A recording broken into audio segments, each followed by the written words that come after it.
multi-talented, multitasking, multi-everything people out there. Take it away. Find your glory, write your story, fearless feet will carry you. Time you own it, take your moment, be a fire burning through. Hustling from night until morning, grinding it out, it won't be long. Feel your power, it's your hour, you inspire, you are strong. Enjoy your Zoa.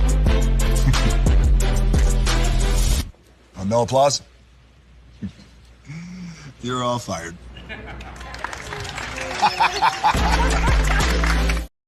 Now that you've reached the stage in your life where quality television is important, Nubian TV is a black network that speaks to your lifestyle. Nubian TV is the world's first digital network devoted to the upscale and political lifestyles of black people. Nubian TV's programming includes politics, travel, fashion, food, automotive, arts and culture, civil rights, music, and more. Watch now on Amazon Fire TV, Roku, or watch globally at nubiantv.net. Nubian TV, it's what you want to watch.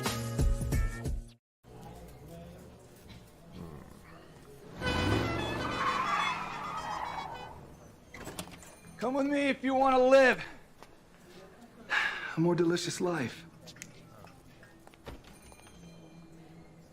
Oh, maybe we should get in the van. In this world, we don't get to control much. The past, male pattern baldness. Leggies. Got one right now. The urge to pop that bubble wrap. But there is one thing we do get to choose every single day: what we eat. Welcome to the Sonic Department of Research and Deliciousment. We have everything you want, didn't know you wanted, and some things you didn't know were possible. Because we believe if you're not having fun, you're not living free. So come on, let's live a little. Hey, good morning, America.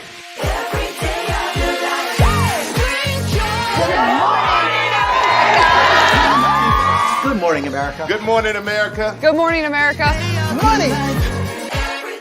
Are you ready? They are ready. Covering the biggest events in the country right now. There's a lot going on here this morning. It's always a good time. That's what the show's about. That's good. Really good. Very good. Coming in hot, Jimmy, coming in hot. It's far from elementary.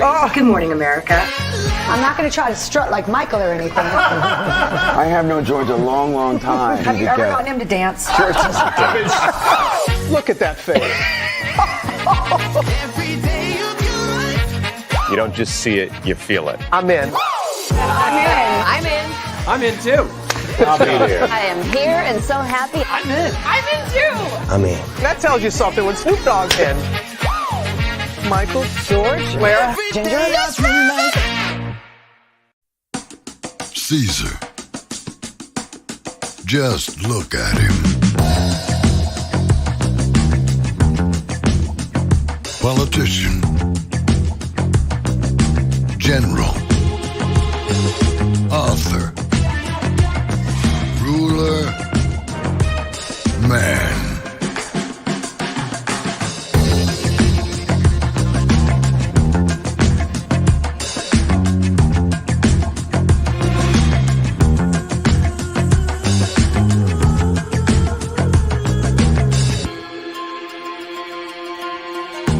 Legend has it, he's not only stared into the belly of the beast, he's had it for dinner. Here he's free to relax, or party, or relax, or party, or relax, and party. His is a world of opulence, excess, and the occasional impulse buy. Not one to rest on his laurels, he's famous for ushering in a new age of entertainment.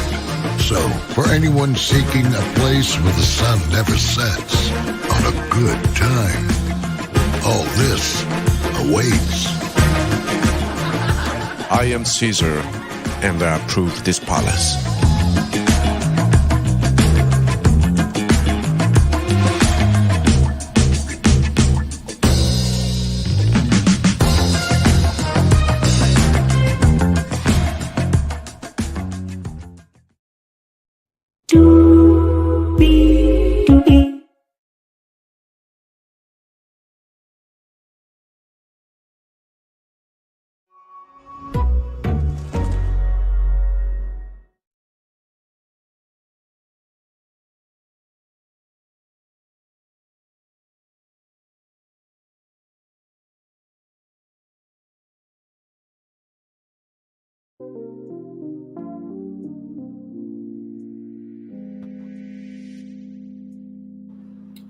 Well, hello to you, and you. Welcome into another edition of Brantley's Virtual Tour Live.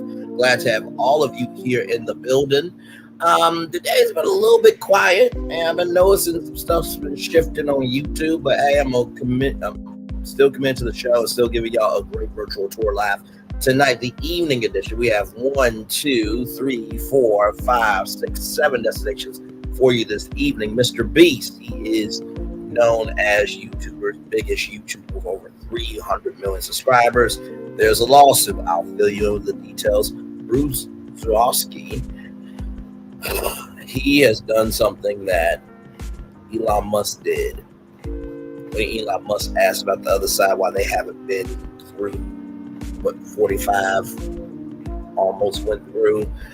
We'll talk about it, but it's in a different fashion. We'll talk about it. Kevin Jr., Tracy's son, Tracy Braxton's son, went through something recently. We'll talk about that. Danielle Hazel as well. She is a young lady who wants to compete as a pageant queen. Once again, a black woman having to compete just to be seen. We'll talk about that. Patricia Cuffie-Jones, cannot wait to tell you about this beautiful black sister doing big things in the world of media, and also Keeana Barber also doing big things in Chicago in the world of media and printing and everything in between. And finally, Micah D. When y'all hear about this beautiful baby boy, I promise you, you're going to feel away. But of course, we all saw the news before we got on tour. There are other content creators talking about it, so of course I will talk about it as well. With that being said, Higher is waiting, what was available, but either way, we are live on tour here. Let me take down this iconic intro. There we go. You see the virtual tour background? Yes, you do. You hear the virtual tour music? Yes, you do. And then there is. Oh, hang on. Sure, I just did it. I just did it. Just did it means you are adjusting yourself to make sure you're in optimal position. So I just did it. So I think I'm in the optimal position. And then there is me. Hey everybody, welcome in. Glad to have y'all here. Let's do what we do and go on tour.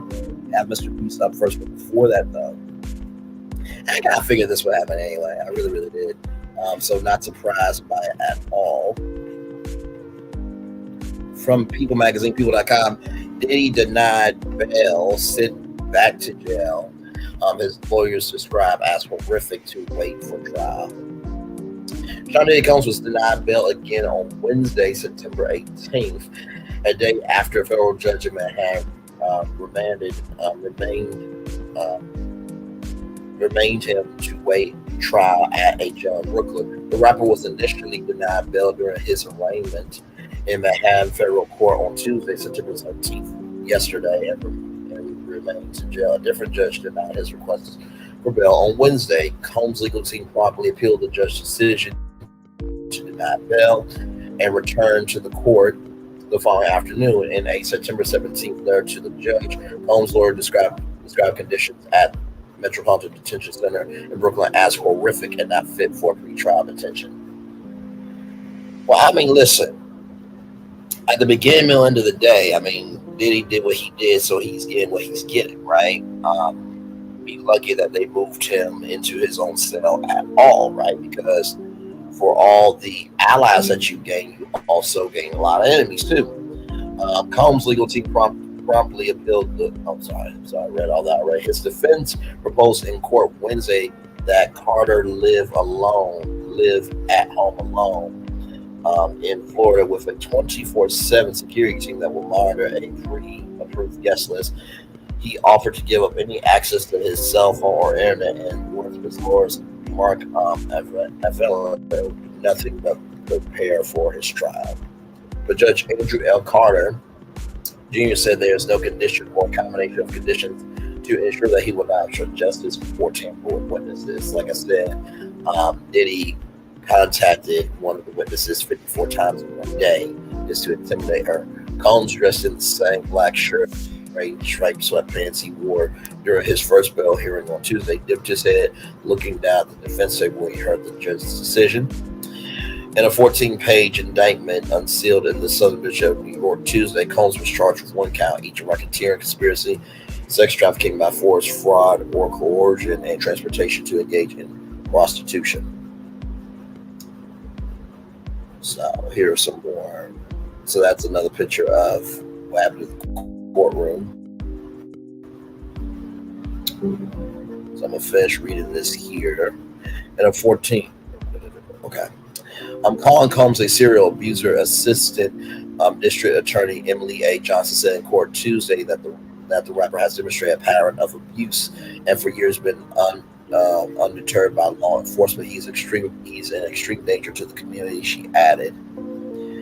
Prosecutors allege in the incident taken by people that Combs allegedly coerced women to participate in freak-offs described in the indictment as highly orchestrated performances, which prosecutors claim he arranged, directed, relieved during, and often electronically recorded. Those secret recordings were then allegedly used as collateral to ensure the continued obedience and silence of victims, threatening their careers and livelihoods, including if they resisted participating in freak-offs, per indictment. The incident alleged that women were sometimes injured during the freak-offs. It alleged that Combs hit, kicked, threw objects at, and grabbed victims at times by their hair, causing injuries that took days or weeks to heal. Johnson told the judge Tuesday that the alleged freak-offs were core to the case, claiming the singer has the propensity to become violent at the slightest provocation. She said prosecutors have spoken with more than 50 witnesses, many of whom have witnessed the alleged violence, and that law enforcement had gathered more than 90 cell phones, laptops, and iCloud accounts, along with additional thumb drives and other technological devices which support the charges in the indictment. During March raids of his homes in Florida and California, law enforcement allegedly recovered 3 AR-15s disassembled and with the serial numbers filed off. Johnson said Tuesday in the indictment. Prosecutors further alleged that they found more than 1,000 bottles of baby oil and lubricant, which they say was typically used in the freak-offs. Now, I thought it was 1,000 bottles of baby oil. I didn't know it was also 1,000 bottles of lubricant, because we read the indictment here live. In court Tuesday, Johnson likened the rapper's case to that Mark R. Kelly, as well as financier Jeffrey Epstein and Keith Renee. Anfriello, who previously represented Renee at his 2019 federal hearing, Brooklyn called Combs' case night and day different, telling the judge that unlike the other 3 men, Combs is not accused of sexually abusing minors.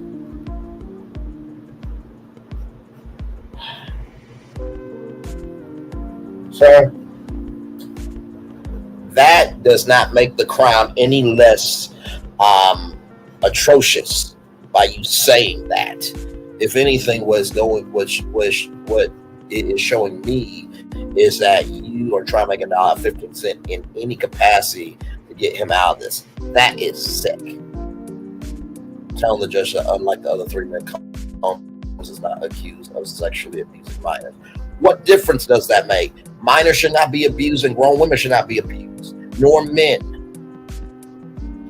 nor LGBTQI plus people. Nobody should be abused. Let's get that straight.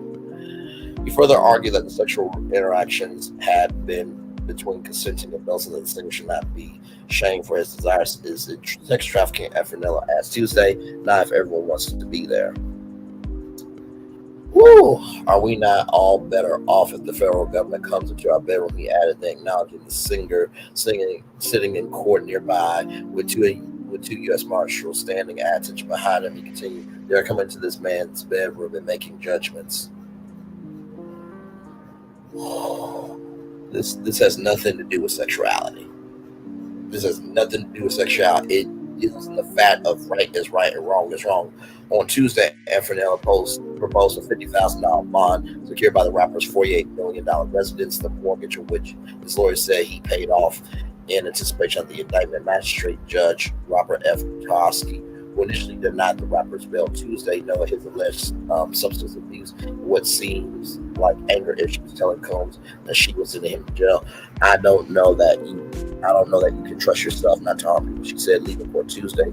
Combs turned to his family seated in the third row and touched his hand to his heart as a pair of U.S. Marshals escorted him out. So that is the latest update on Diddy. So he has been denied bail. Will be waiting in Brooklyn at the Metropolitan Detention Center as he awaits for trial. Ooh, child. A lot going on. Hey, welcome in. Glad to have you here. Speak your piece. Glad to have you here. All right, y'all. Let's talk about Mr. Beast from Variety.com. Mr. Beast, Amazon sued by contestants on Beast Games competition show with allegations including sexual harassment and chronic mistreatment. Lawsuit on behalf of 5 unnamed participants seeks class action status. Lawsuit against YouTube star Mr. Beast at Amazon has been filed on behalf of 5 unnamed contestants in the Beast Games reality competition, alleging that they were subjected to chronic mistreatment, sexual harassment, and more. The complaint was filed Monday, September 16th, in Los Angeles Superior Court. The lawsuit alleges multiple causes of action related to the chronic mistreatment of neglect suffered by participants in Beast Games, a reality competition, or by Amazon Prime Video, in which more than 1,000 participants compete for a single $5 million cash prize. The suit claims Beast Games has a $100 million budget. A redacted copy of this complaint is available at this link. So it says here the lawsuit seeks class action status on behalf of all affected Beast Game contestants. The suit demands that Amazon and Mr. Beast Company pay alleged unpaid wages and expenses, and that the defendants be ordered to pay unspecified punitive monetary damages. Reached by Variety representatives for Amazon and Mr. Beast, whose real name is Jimmy Donaldson, declined to comment.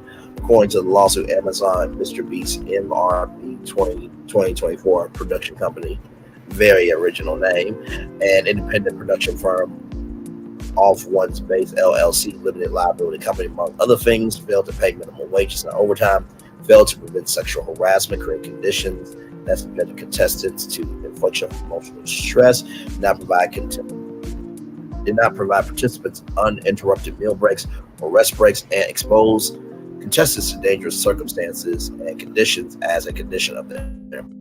The first round of the show, with more than 2,000, was shot July 18th through 22nd at Las Vegas Stadium.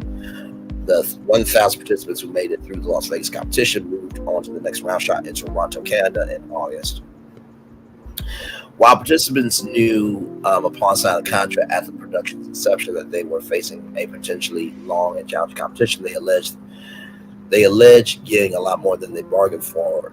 Attorneys for the anonymous Beast Games contestants said in a statement about the lawsuit, several contestants ended up hospitalized while others report suffering physical and mental complications while being subjected to chronic mistreatment, degradation, and for the female contestants, hostile working conditions. Now, if you guys remember when we talked about Beast Games the first time, there were people who could not get their medication.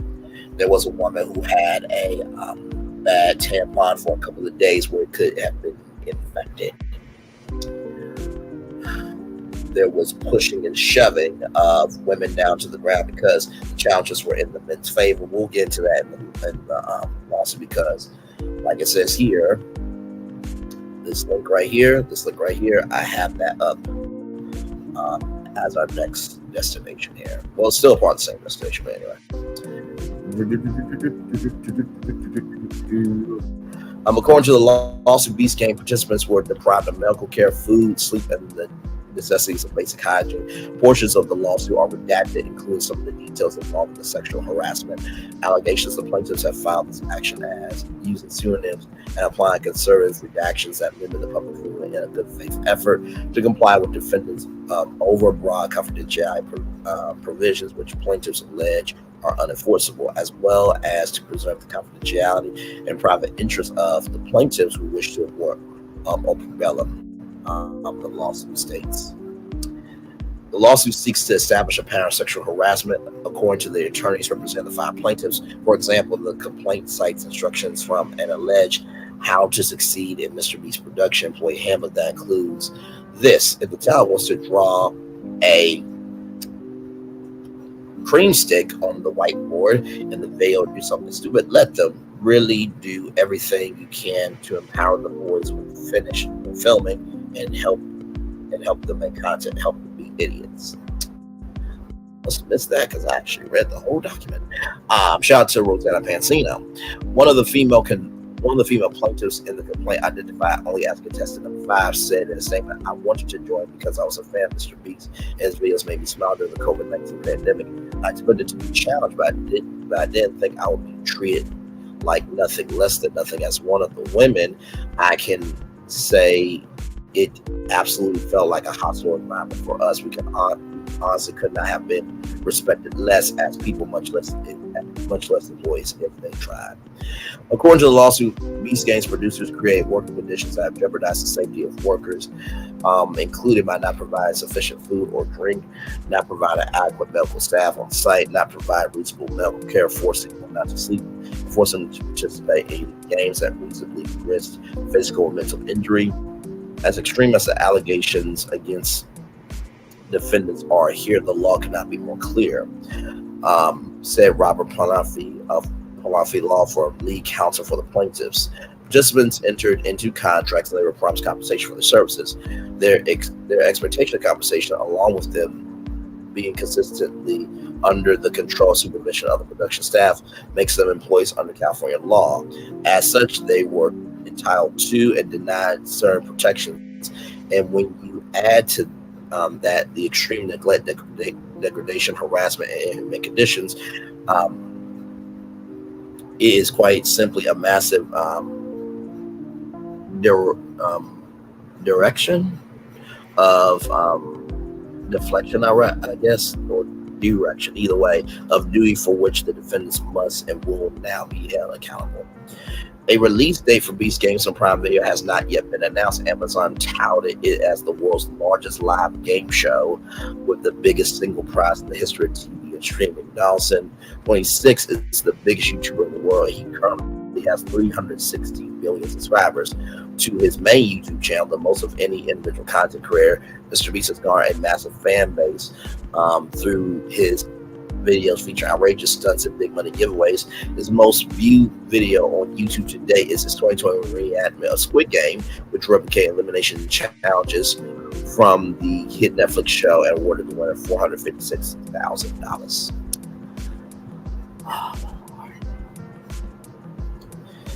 Yeah, everyone's going down, my friend. Everyone is going down. And like I said before, Amazon gave Jimmy Donaldson, Mr. Beast, free reign, right? So they invested $100 million. As big as Amazon is, they gave creative control over to somebody who makes YouTube videos.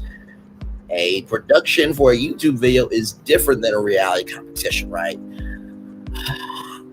Listen, as a production company, usually it should be at least 50-50. 50% Mr. Beast, 50% Amazon. Amazon provides the production. They provide all the production elements that Mr. Beast cannot do because of, even though he has a massive budget, it's not Amazon budget, right? So that being said, 54 pages. I ain't gonna be able to go through all of them, but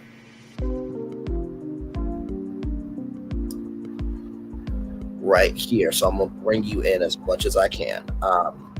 Plaintiffs bring this action on behalf of themselves, a proposed class action. A proposed class consisted of all individuals who were engaged as report contestants in the Beast Games content production and defendant production companies. Amazon shamelessly exploited the labor of approximately people who served as contestants on the forthcoming $100 million Mr. Beast Amazon production Beast Games for production.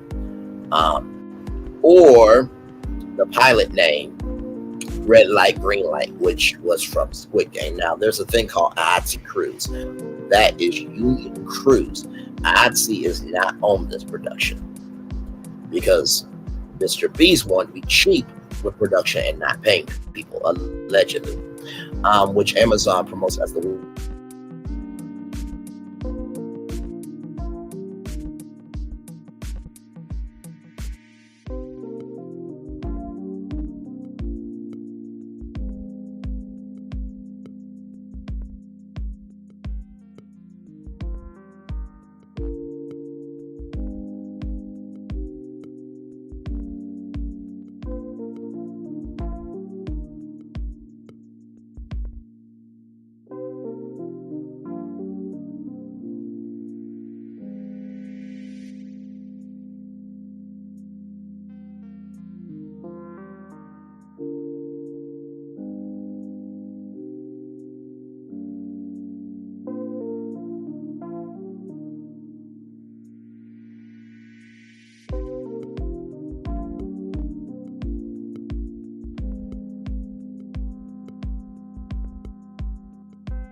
Hey, everybody, if that happens, stay right here, stay right here, stay right here. StreamYard and YouTube today, these past couple of days have been weird. It's very weird, but I am here with y'all. We were on the Mr. Beast lawsuit here. So like I said, Amazon Alternative creates content for Amazon Prime streaming service, which boasts over 200 million paid subscribers. These two commercial giants, Mr. Beast and Amazon, partnered with production company Defendant Off One's Base LLC, produced these games which will be filmed in Toronto and Las Vegas. Unfortunately, the supposed magnanimous Mr. Beast did not want to use the alleged unconstrained resources to provide fair wages or even their minimum legal working conditions to contestants whose labor compromised the core commercial value of the Beast games. Instead, defendants employed superior bargaining power over coercing the contestants to sign unconscionable contracts with illegal terms and illusionary obligations known as only, and also knowingly mischaracterized the contestants to avoid defendants' employment obligations under California law. So defendants knowingly misclassified the contestants in part to obtain a tax credit for $2,250,523. Not to mention, too, Mr. Donaldson, who publicly represented that all Mr. Beast contestants get to pay even if they just compete for 5 minutes, gushed to his fans online about the bigger than ever scale of the Amazon sponsored Beast games, saying that money was not a constraint, that Amazon had given Mr. Donaldson all creative control and the ability to do whatever he wanted.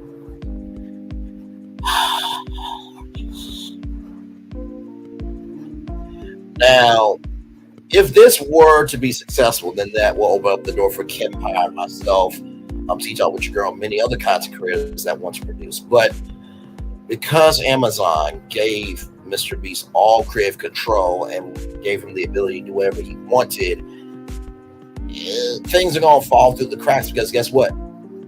Mr. Beast is not just the creator of the Beast games. He's not just an executive producer, but he's also hosting it. That's why usually upon this big of a show, you usually will be in a background role.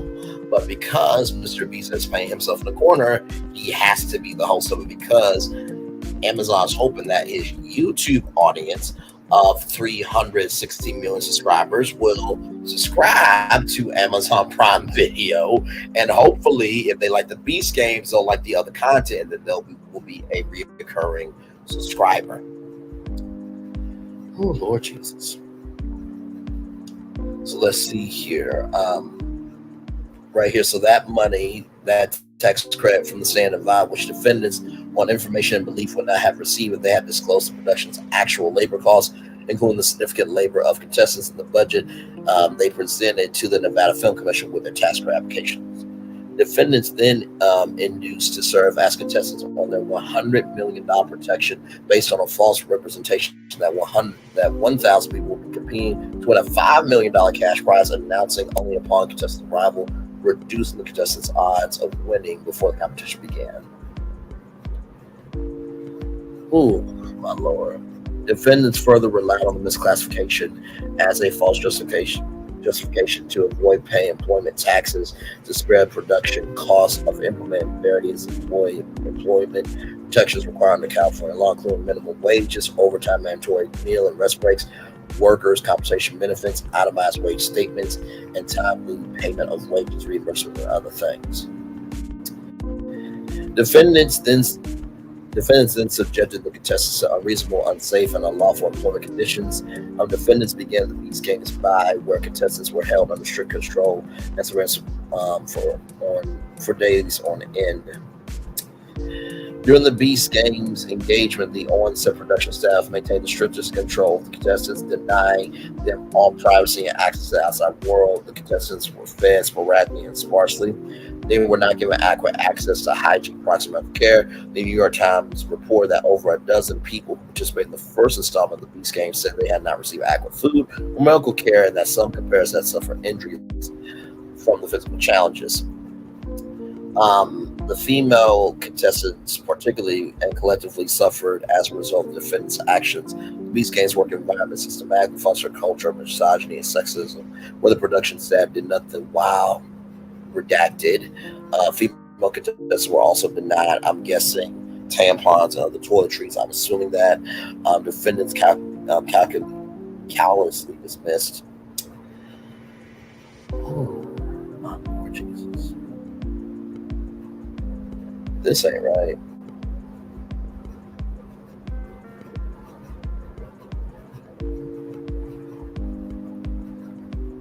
And so as you can see here, the first step of the application process was to submit an application to, I think, Amazon.com or wherever the site was. Once accepted, contestants were required to put their lives on hold to provide labor exclusively for defendants in exchange for compensation and for a chance to win a $5 million prize on Beast Games. Contestants incurred supposedly reimbursable business-related expenses. So my thing is this, right? If you're Mr. Beast, right, and you are able to have the first part of the games in Allegiant Stadium, where the Super Bowl just happened, right? I would assume Allegiant Airlines, I don't know how big their budget is, but I assume Allegiant Airlines would throw some money your way, right? I will also assume, because you're in Vegas, and guess what? The Nevada Film Commission loves promoting themselves. I would assume that you could have probably talked to one of the hotels to provide catering for all the contestants, right? Provide, medical care. I am sure Care Source or Molina Healthcare or some healthcare company, or even CVS or Walgreens could have been the proud health sponsor of the Beast Games. See how everything's kind of interconnected here? On information and belief of each contestant is a for-profit company in the business of making audiovisual programming for distribution on the video platform YouTube, Amazon Prime Video, and other video platforms. So as you can see, it just gets deeper and deeper and deeper. And a lot of this, y'all, if you're wondering why it's so redacted, is because there are sensitive details about sexual assault and other things that happen on this production that they do not want, because for those of you who don't know it, this all kicked off from a person named Dogpack that he released some Mr. Beast videos calling out Mr. Beast for faking some of his videos and just the debauchery in his organization, allegedly. And so apparently Mr. Beast has got the firm that they use for Chris Tyson. Chris Tyson talks to some minors. So it's very, very interconnected. So I'm assuming that they redacted the names so that way Mr. Beast and them can't go after the contestants. Defendants exercise total control of the matter, meaning means and timing of work performed by contestants by controlling essentially every aspect of their last production of the show. This includes but not limited to requiring, controlling, preventing them, controlling and directing. Defendants require the contestants to physically be present on specific date and times around the clock at locations dictated, controlled, supervised by defendants. When it is reality TV, like I said, 12-hour days, there is a thing as a call sheet. So let's just say that, I was hosting American Idol, right? My call time is at 8 a.m. for rehearsal. That's my call time. I have to be on set at 8 a.m. because from 8 to 10, they got to do this, and that. From 11 to 1, they got to do this, and that. Then I have to go back, rest, and then get ready for the show at 8 Eastern, which would be 5 p.m. Pacific time. So that's what they mean by specific times and dates. Defendants further require plaintiffs to dedicate all their time to production during the production period, require them to miss other work if they have the jobs. Access to personal belongings upon the contestant's arrival. All this is redacted. Control over meals. No contact with other contestants. Restricted movement. So if they wanted to use the restroom, they had to have a handler. The limited substance that the defendants provided afforded reasonable and insufficient calorie intake, which collectively and in a uniform manner endanger the health and welfare of contestants during their time blank. The contestants had to suffer through when defendants allowed the contestants to have food, control clothing. So you might have noticed that they had plastic bags over their, over themselves because they didn't want to reveal the outfit, the team outfits, right? Control over sleeping arrangements. Usually these are bunk beds and stuff. And then, of course, here, control over medication and recreational substances. Lord Jesus. Exposed to dangerous conditions. The contestants were exposed to dangerous conditions and circumstances and conditions as a condition of their employment, even without considering whatever confidential conditions existed behind closed doors. While the Beast Games were being filmed, the contestants were subjected to dangerous conditions within the course of their employment. As local news report, I think it was the Las Vegas Journal, and I'm trying to think, there was another one that said screw the Las Vegas Journal. I can't remember that one, but those two were really, really big sources of all of this. Of course, with Rosanna Pansino, who has been in the game of media for over 20 years, that has inside sources on the Beast Games. And for those of you who don't know who Rosanna Pansino is, she was a part of the first Creator Games through YouTube Red, and there was a high seat game at SoFi Stadium, and Mr. Beast cut the ending of that where Rosanna was actually supposed to win. So,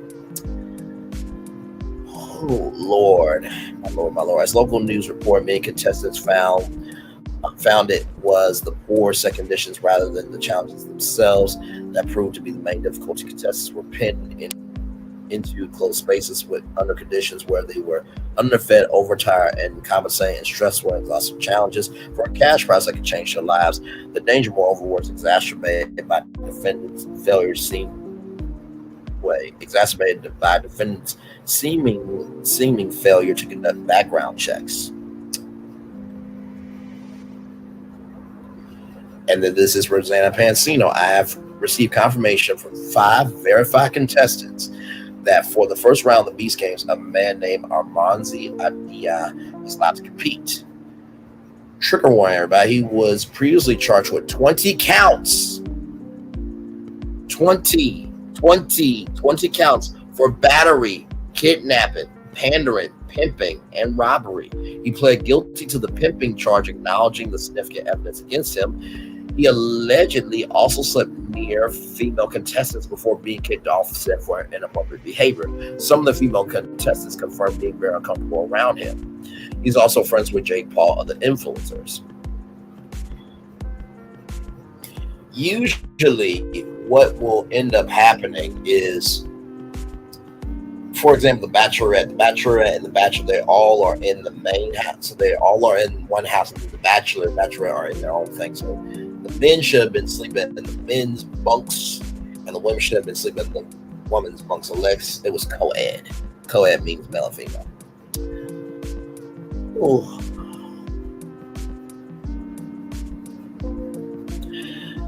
Here, there were several reports of injuries, for example, in an online article by Scott Robin of Vital Vegas. That's what was Vital Vegas report on July 19, 2024. And a concerning twist to this story, a source claims Desert Springs Hospital has seen countless patients today coming from Beast Games due to lack of food and water.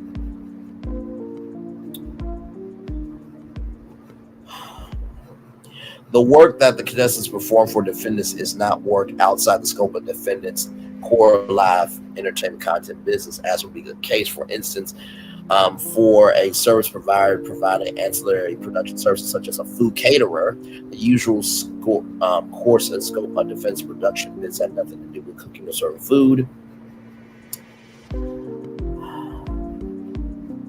This is just sad.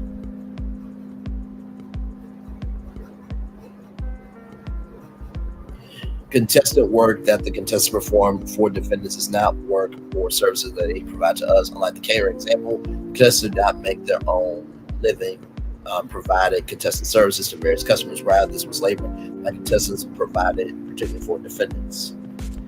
The contestants are on information and belief. People from all over the world who engage in various professions are unemployed or students. They are not engaged in independent business of the same nature of work as the defendants.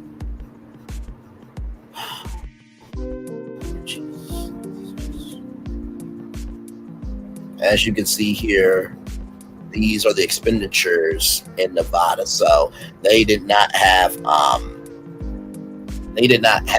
union crews because they wanted the tax credits. The tax credits make the production cheaper. Cheaper production, cheaper quality, cheaper value, and things go awry.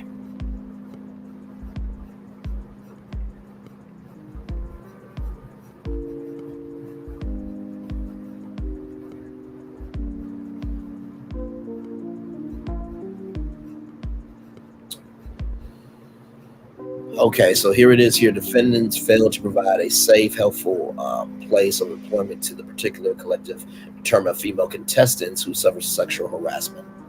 Production defendants create working conditions that jeopardize the safety of workers, including by not providing sufficient food or drink, taking away their access to blank, not having adequate medical staff on site, and not providing reasonable medical care, forcing them not to sleep, and forcing them to participate in games that unreasonably risk physical and mental injury.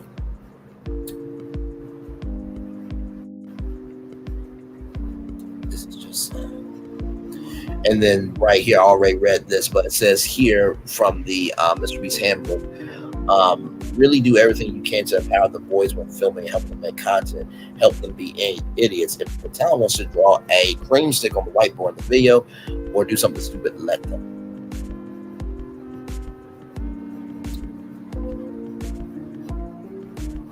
A lot of this is redacted for the simple fact that there are sexual assault allegations. So there's no way I can unredact that, nor would I do that. Defendants falsely advertised the competition would have 1,000 contestants and the cut of the odds winning the $5 million cash prize. So right here, I remember this when this came out because this was under a press release. Right here, Mr. Donaldson himself also announced the same day on his Mr. Beast Twitter account about the Beast Game competition. I'm going to be filming the largest game show in history and releasing it on Prime Video. Over 1,000 contestants, $5 million cash prize, and many other world records. Defendants widely promoted though the first day of the Beast Games competitions that would be 1,000 people competing. However, contestants who had traveled have blocked off that was required by defense to compete in the Beast Games first round. And found out when the competition started that this does not sit well with contestants who made their feelings known to New York Times reporter Kircher, who reported that right from the start things seemed off. Some contestants said they had originally been told that the competition would have 1,000 participants. This was also the figure advertised by Amazon Prime Video earlier this year. Kircher went on to add that after learning the contestants would be competing against that many, some said that they felt they have been misled about their odds of winning. This is just...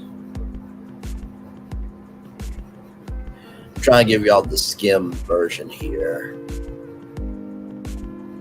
Right here, indeed, according to local news reports, multiple countless Beast Game contestants were taken to the hospital, including for dehydration. Scott Robin of Loud Vegas reported that local Desert Spring Hospital has seen countless patients coming from Beast Games due to lack of food and water. That production had allegedly denied food to diabetics. This is all alleged. Denied water to contestants. At least 2 individuals had seizures as a result. Defendants failed to mention, however, that these, if they could be called, that would be infrequently provided and insufficient in the number of calories per meal were plaintiffs alleged by the way. For example, some contestants opted to blame the maid still are waiting for their promised reimbursement. So Mr. B said, even if you compete for 5 minutes, you will get paid, but nobody's been reimbursed. Right here, Rosanna Pansino, they knew it was bad because they offered to provide therapy sessions using their own insurance. It wasn't Amazon Prime that called me, it was the Mr. Beast crew.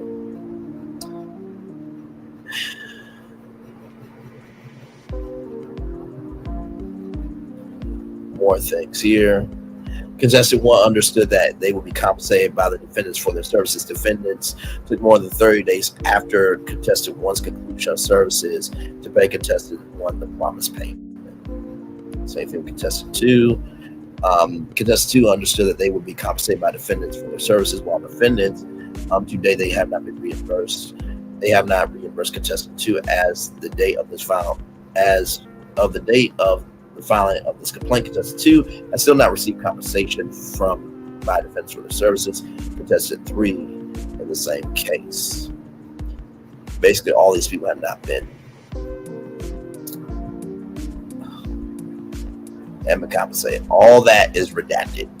All that's redacted.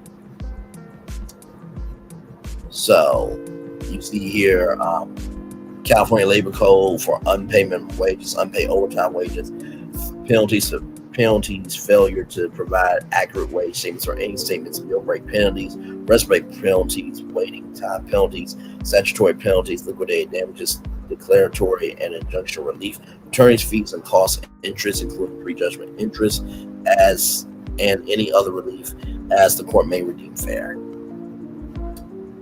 So that is pretty much the lawsuit, y'all. I mean, in a nutshell. So, yeah, Jimmy Donaldson, I don't know, brother. I mean, this looks ironclad to me. And for 54 pages, this is no joke. And Amazon, I hope you're ready to fight, because this is on YouTube. You gave a YouTube content creator full creative control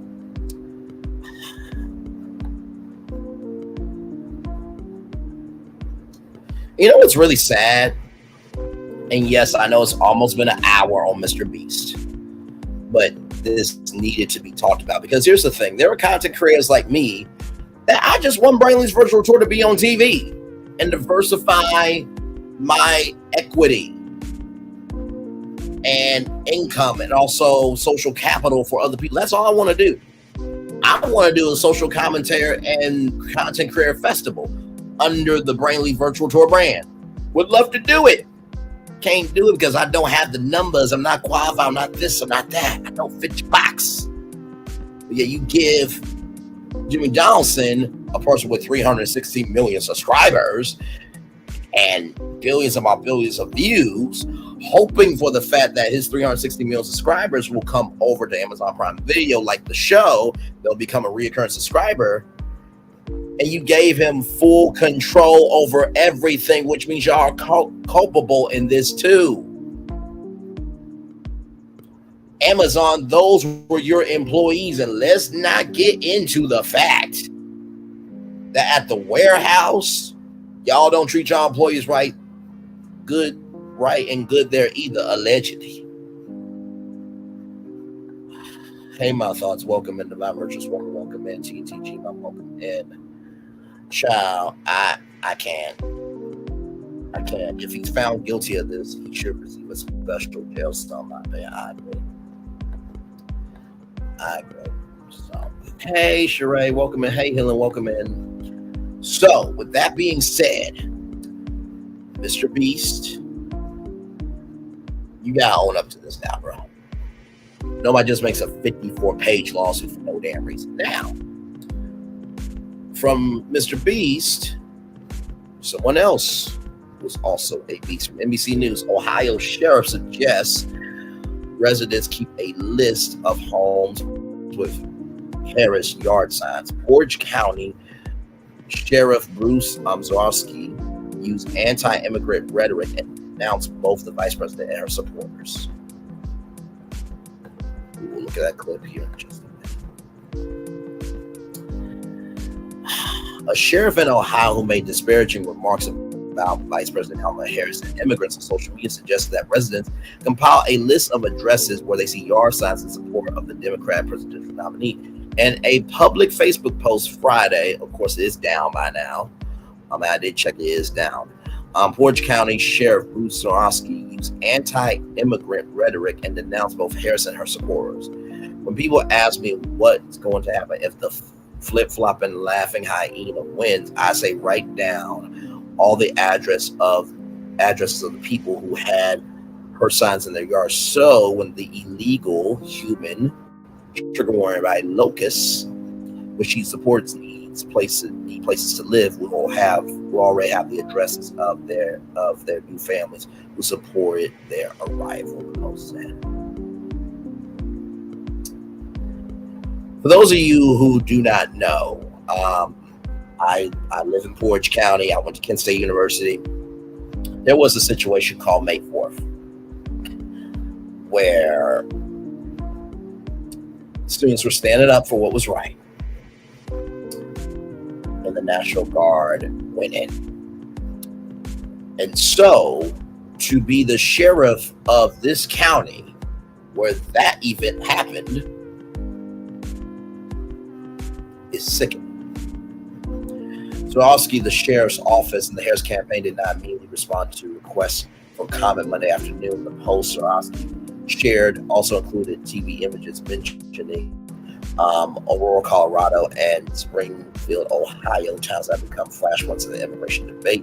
Springfield, in particular, has been subject to security threats amid baseless claims about Haitian immigrants living there. The former President 45 amplified the claims during Tuesday's presidential debate, which drew more than 67 million viewers when he said they're eating the pets.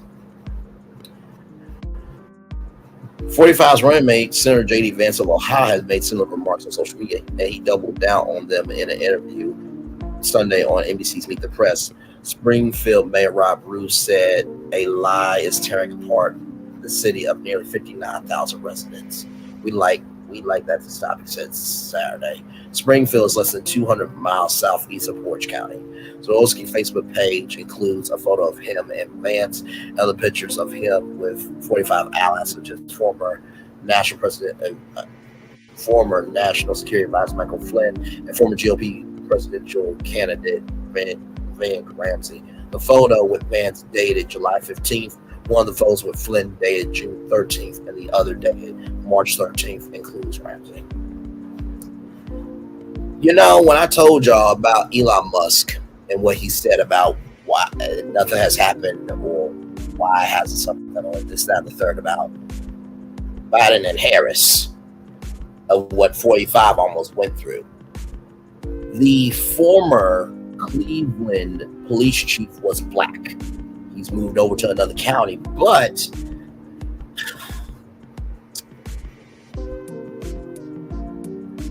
in 2020, right?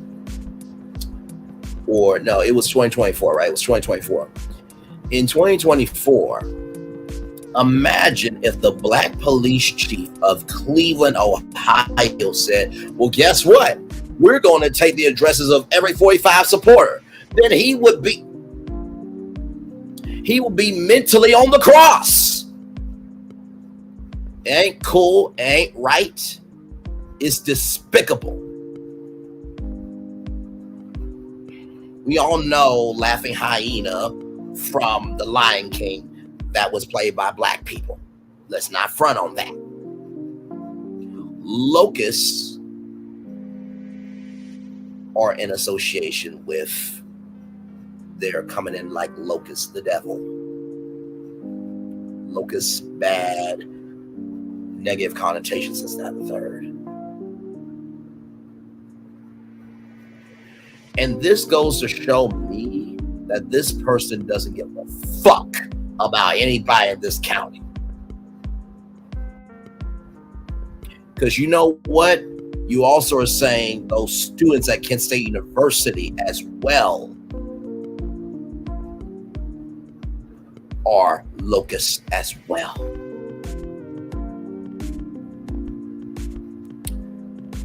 And y'all want to get upset with me when I am defending right is right and wrong is wrong, but he can say this shit and this is okay. That's what we're doing. That's what we're doing. Child, listen. I could care less. I could care less about this sheriff and if something happens to me. I really could. Because he made this public. He took it there. That was completely unnecessary. It goes to show where your mind is. It goes to show how you move. And not to mention, too, that's all.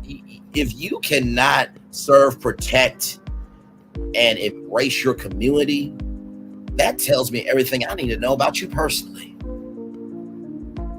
God every day shows us blessings, and thank God he ain't in my family.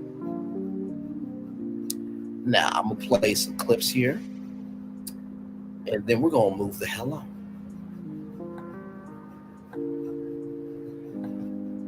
People shouldn't feel ashamed or scared what sign they have in their front yard.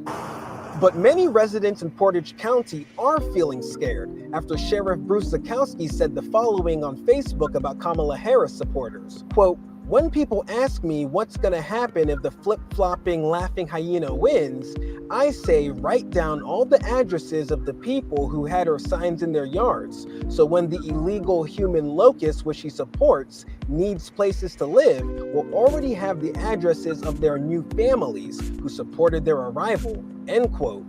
Those with Harris yard signs in their lawn now feeling intimidated. A threatening post to me and my wife because we have a sign out here that says who we want to win for president. And it's a threatening implication for those who are immigrants coming in. The post comes as Zuchowski runs for re-election this November, his opponent, John Barber, reacting. Calling the vice president a terrible name and calling people of immigration status a terrible name, I think pretty much shows some level of, I don't want to I don't know any other word to use than racism, and it's an unfortunate thing. Meanwhile, Portage County Commissioner Tony Badalamenti has filed a complaint with the Ohio Attorney General's office. I believe that if you're a Democrat or Republican and I'm opposite, it's your choice.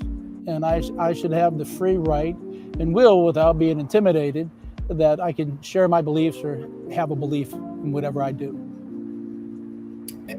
Get the latest up. Amen to that. So here is some new.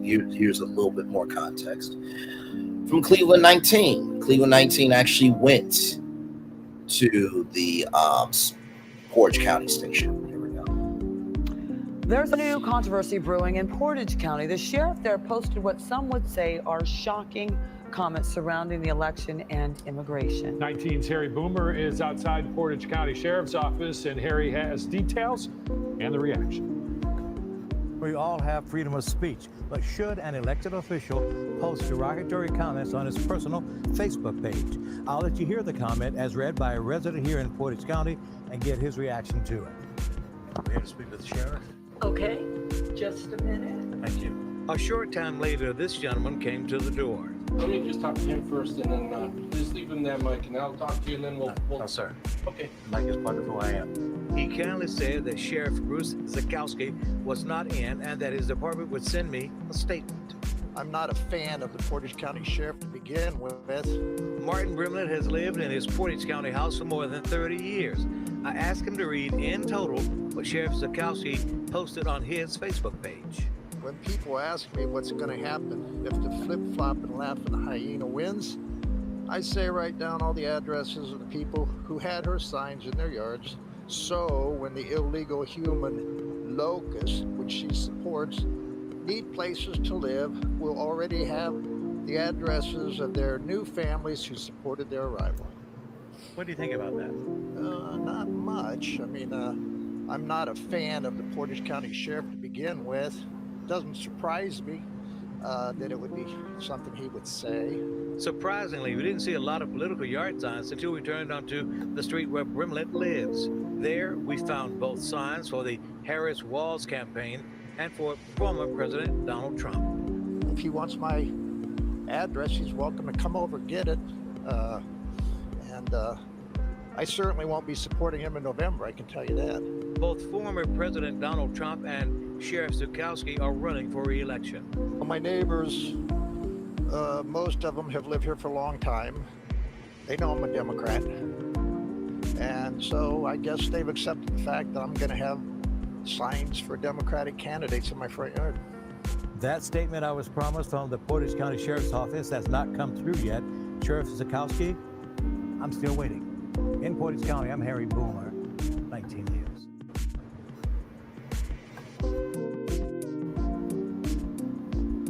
The local sheriff is urging residents to take down the addresses of supporters of Vice President Kamala Harris, suggesting he would send undocumented residents to live with them if Harris wins the election. Democrats describe the sheriff's statements as intimidating, and some Republicans aren't happy with him either. Morgan Trow with Scripps News Cleveland has more.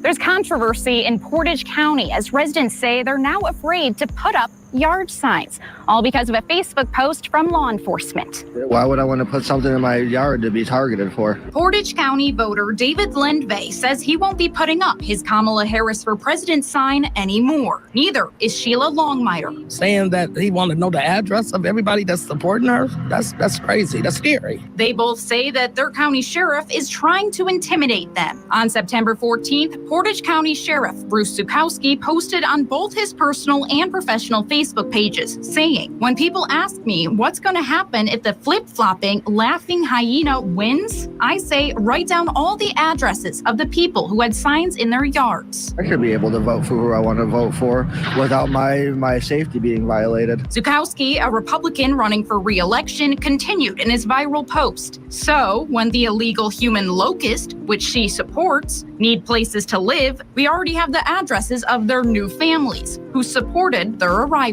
Do I have to be fear of my life because I'm talking with you guys or what? I mean, this It's kind of crazy because I'm a different color. We reached out to Zuchowski and the sheriff's office, but didn't hear back. The county GOP chairperson, Amanda Suffolk, sat down with us to defend his perspective. If he'd have been just boring, no one would be talking about this. So this puts it front and center. Is illegal immigration illegal?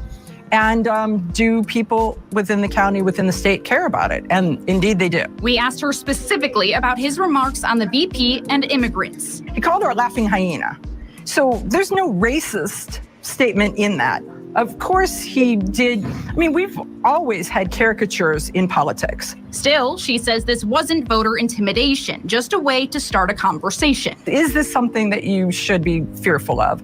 And no, he took artistic license, got some attention. Local officials on each side of the aisle are upset about this and Suffolk's response. According to Tony Badalamenti, a Republican county commissioner, there is nothing they can do to hold Zuchowski accountable for spreading fear throughout the county. No commissioner has any authority over any other elected official in the county. However, he told us he's making a personal decision. He has resigned from his role on the GOP Central Committee, a position he worked at with Zuchowski. When somebody says something that was just said on Facebook for everybody to be proud to see, that's very disturbing to the people in Portage County. This is the last straw that I just decided that I would walk away. Now, both Badalamenti and Lenve are going to vote for the Democrat running against Zuchowski, John Barber. Well, yeah, I'm not going to vote for somebody that violates my privacy. In Kent, I'm Morgan Trout reporting. Now, to the white woman, and I'm saying that very loosely, sure, there are caricatures in politics. We get that. The Sunday comics have been around for years. But you even struggle to get through that shit your damn self. If he was boring, nobody would say anything. You do realize that you're fighting for the residents of Portage County, right? And you know what? I bet you she's a grandmother. If her grandkids are friends with black people, that tells me everything I need to know. See, some of y'all out here, y'all reveal yourselves. And when people call out you as a demon, you get big mad because you got away with it for too fucking damn long. That was fucking disgusting. And not to mention, too, if somebody called her Aka, Cracker Barrel Country Store, Lynchburg, Tennessee, or Lindbergh, Tennessee, or wherever the hell it is, she would get big mad, wouldn't she? Well, I'm going there because this is non-negotiable. Because if this happened on the other side, Megyn Kelly, the flaming behemoth of white privilege, who got pissed off at Taylor Swift for having the right to say what she wants to, but yet she went on YouTube Live to say there is an attempt to make it happen for 45 not to be here. She said that live on YouTube, but yet she has a YouTube channel though. Okay, that's what we're doing. That's what we're doing. Okay. All right. From Fox 8. Zuchowski uses social media to update residents on community events, crime, and his political fundraisers. But over the weekend, he posted on Facebook sharing his opinion of those supporting presidential candidate Kamala Harris. The post read, quote, "When people ask me what will happen if the flip-flopping laughing hyena wins, I say, write down all the addresses of people who had her signs in their yard, so when the illegal human locusts need places to live, we'll already have the addresses of their new families who supported their arrival," end quote. An official with the sheriff's office explained to me that is not Zuchowski's official sheriff's page. He also added that that's just a page that he uses for his fundraising campaign. Regardless, people have seen it. Don't matter. Damn. On Facebook. The sheriff's office declined an interview for the story, but we did get an interview with Republican Portage County Commissioner Tony Badalamenti. Thought it was pretty ignorant. Now I gotta pause this here and let's go back one more time, real quick. I just one more time. So when the illegal human locusts need places to live, we'll already have the addresses of their new families who supported their arrival, end quote. An official with the sheriff's office explained to me that is not Zuchowski's official sheriff's page. He also added that that's just a page that he uses for his fundraising campaign. Regardless, people have seen it. So, regardless of it's the sheriff's page or the fundraising campaign, last time I checked, he is still the sheriff, fundraising page or not. Diddy could do whatever he wants to on his Facebook, Twitter, Instagram, YouTube, whatever the fuck. But he was still responsible as the CEO. You don't get to dictate the connection to your association. Just like Evelyn Lozada said, oh, yes, well, I don't associate with the game, and this, that, and the third when somebody was holding your child. Just because the association has changed for you doesn't mean it's not still a valid fucking connection. And y'all, I'm gonna be fine. Because guess what? The fact that this is even talked about is way more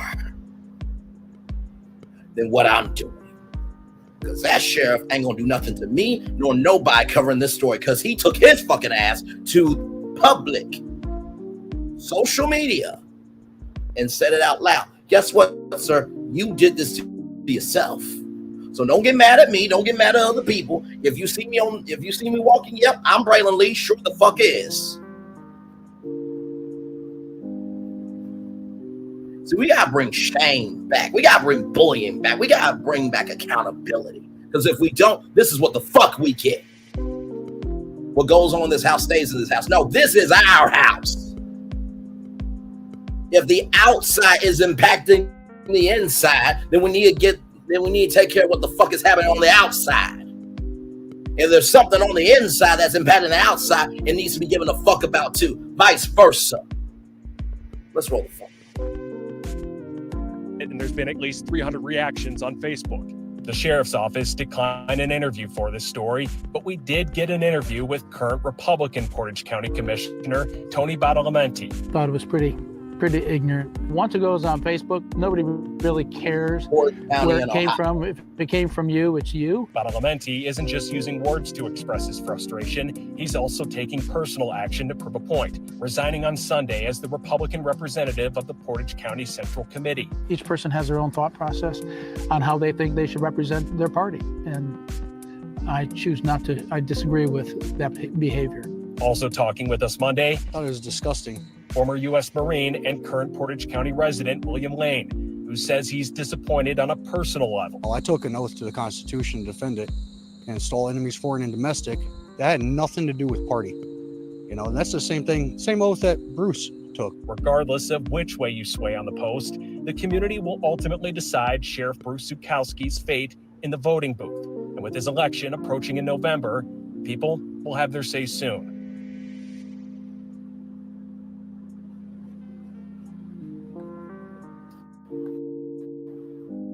And of course, he did respond. WKYC, Channel 3. And with the latest on that controversy in Portage County that continues to get national attention. In a new social media post, the county sheriff is now defending what opponents are calling hateful comments. The initial post made this weekend tells residents to collect addresses of people displaying signs that support Vice President Harris for president. So Mitty Hicks is in Portage County. She has new details for us. Wondering what the sheriff is saying tonight, Mitty, and what are people who live there telling you? Yeah. Well, good evening, Russ and Christy. I can tell you that Sheriff Bruce Zuchowski is doubling down on his initial comments, releasing a new statement on Facebook just an hour ago, saying that he has rights, First Amendment rights, as a citizen. Meanwhile, the folks we talked to here in Portage County disagree. They say he either... Let's read this. As the Chief Law Enforcement Officer of Portage County, I have sworn to protect all citizens of my county. Recently, I placed a post on my personal Facebook page that may have been a little misinterpreted. How can you interpret a laughing hyena How can you interpret when those people? Let's read your statement one more time, because I don't think anything was misinterpreted. I don't think anything was misinterpreted. When people ask me what's going to happen if the flip-flopping hyena wins, I say write down all the addresses of people who had her son. Dude.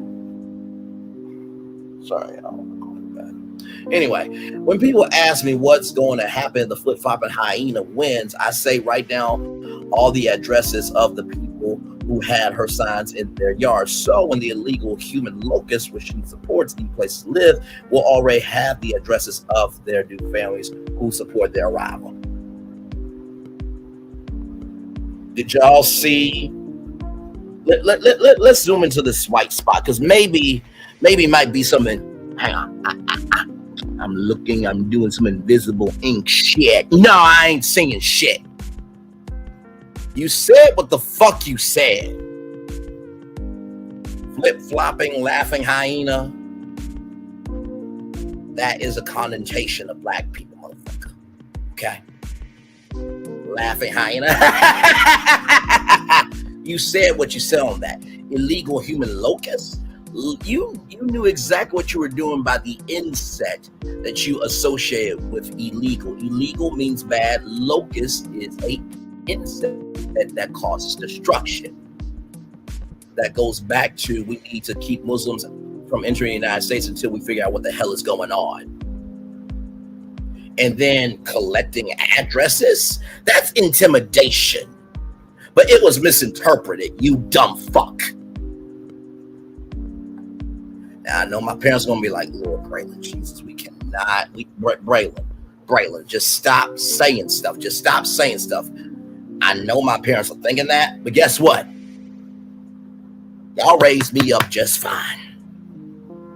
I am not in the past, present, or afterlife from Ohio to Arkansas, Arkansas to Ohio, wherever I will roam.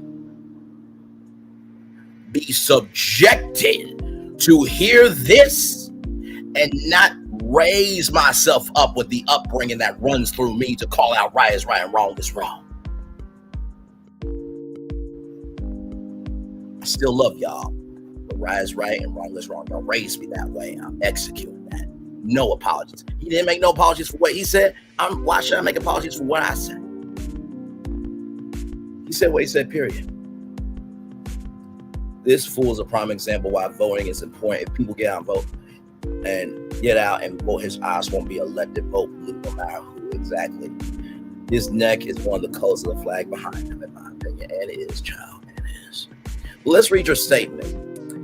As the chief law enforcement officer of Portage County, I have sworn to protect all citizens of my county. Recently, I placed a post on my personal Facebook page that may have been a little misinterpreted. I, as the elected sheriff, do have a First Amendment right as to all citizens. If the citizens of Portage County want to elect an individual who has support open borders, which I personally visited twice, I mean, that doesn't make you an expert. I mean, 45 thought he could run a whole university, and that was a fucking shame too. You visited twice. Okay, so you an expert compared to Leon Panetta, Condoleezza Rice, Colin Powell, people who have had long-standing history that when they get hit by the government, they can take the pain. You've only been there twice, motherfucker, based on circumstances. You didn't go twice because you were qualified, you dumb fuck. And neglected to enforce the laws of our country, then that is their prerogative. With elections, there are consequences. That being said, I believe that those who vote for individuals with liberal policies have to accept responsibility for their actions. I'm a lawman, not a politician. You're a lawman, not a politician. It's interesting you say that, but yet you gave your statement of what the law should be for how people should move throughout this county.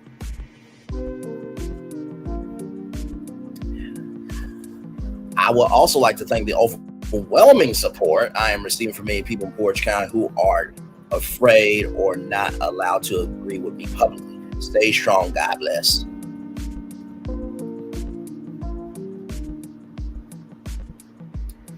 Child, let's roll. Okay. Apologize or step down. It's pretty bad.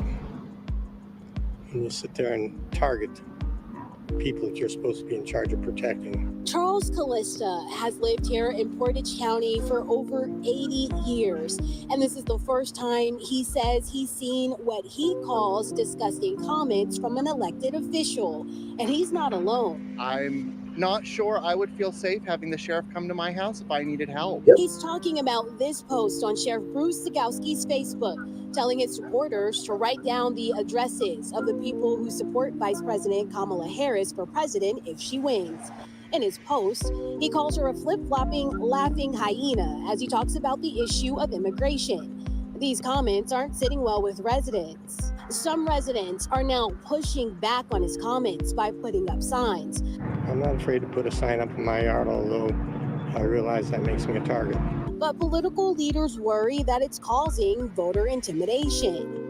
It's reprehensible, unethical. It's crossed the line in the sand. His opponent says he should get out in front of this. He was elected. He raised his hand and he swore up to uphold the Constitution of the United States, the Constitution of the state of Ohio. Meanwhile, Republican leaders say he hasn't done anything wrong and they're standing behind him. So I talked to the Secretary of State's office and reached out, and they're saying, you know, the statement is not, it's his First Amendment right to say what he wants to say, and that it does not meet the criteria to be voter intimidation. But organizations like the ACLU disagree.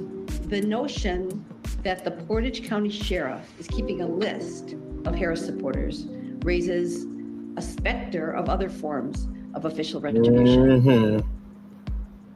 So within the last hour, we received a statement from the Secretary of State that reads, quote, "Our office has reviewed the comments and determined they don't violate election laws. The sheriff can speak and answer for himself about the substance of his remarks." Now, in the meantime, Portage County Democrats say his comments have caused a ripple effect here in the county and caused a run on the yard sign. So folks supporting Harrison Walls will have to wait until Thursday. That's when the next shipment of yard signs will be in. Russ and Christine.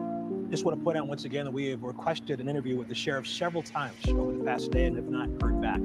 All right, Mitty Hicks, thank you so much.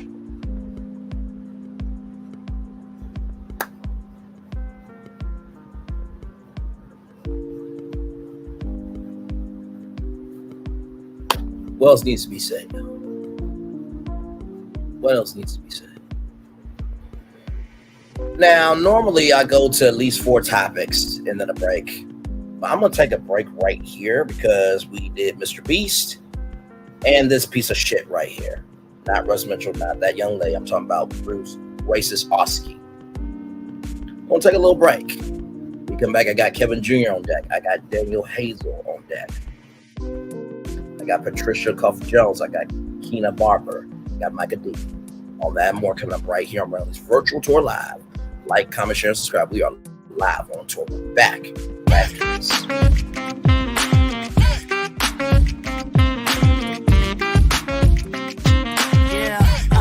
Yeah, we hustle all day. Yeah, we're working, let me play. You know me. Work real hard, now we're ready, let's play. Hustle up, yeah. Ready, set, let's go, yeah. Hustle up, yeah. Ready, set, let's go. Turn it up, turn it up, turn it up, turn it up a little louder. Now get low, come on, yeah. Drop it to the floor. Turn it up, turn it up, turn it up, turn it up a little louder. Now get low, come on, yeah. Drop it to the floor. Turn it up, turn it up, turn it up, turn it up a little louder. Now get low, come on, yeah. Drop it to the floor. Turn it up, turn it up, turn it up, turn it up a little louder. Now get low, come on, yeah. Drop it to the floor. Turn it up, turn it up, turn it up. For Ramirez? Wingstop's triple meal deal. 6 classics, 6 boneless, and 2 tenders with 2 dips and a large fry for just $17.99. Get yours delivered today at Wingstop, where flavor gets its wings. For Ramirez?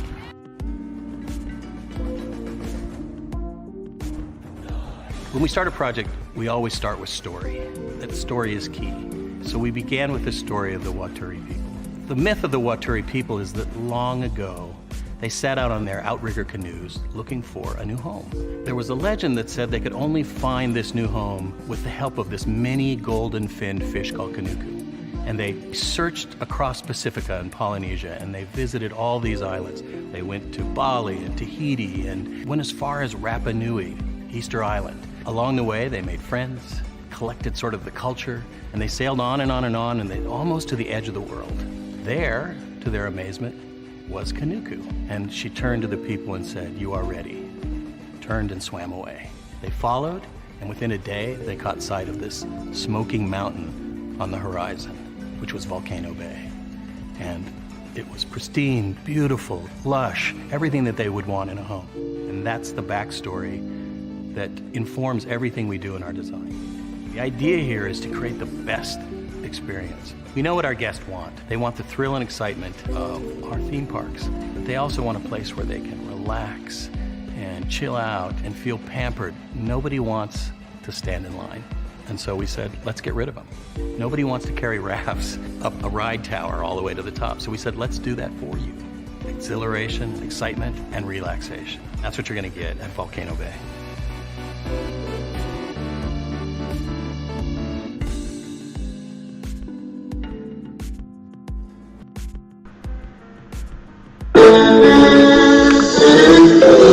Sweet morning dew, one look at you, and it was plain to see you were my destiny. God, you were found. I come from nothing. Our son is your son. Welcome to the celebration.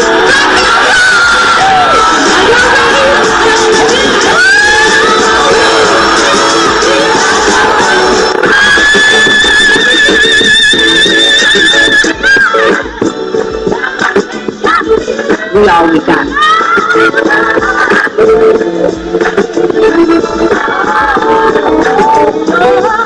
I'll do that. Don't you leave here today with happiness. I want you to leave here with joy.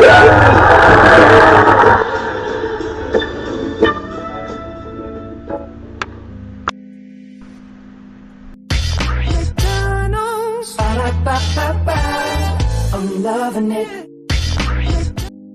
Loving y'all right back. Welcome back into Brainley's virtual tour live. Hang on, y'all.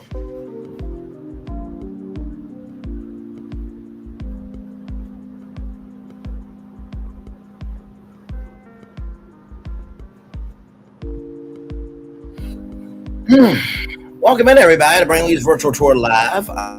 I'm glad to have all you here. We start off with the Mr. Beast lawsuit and Amazon. And then we talked about a piece of shit named Bruce Zuchowski, the sheriff of Portage County in Ohio, who said we should keep the addresses of people who have Harris wall signs in their front yard and call illegal immigrants locusts.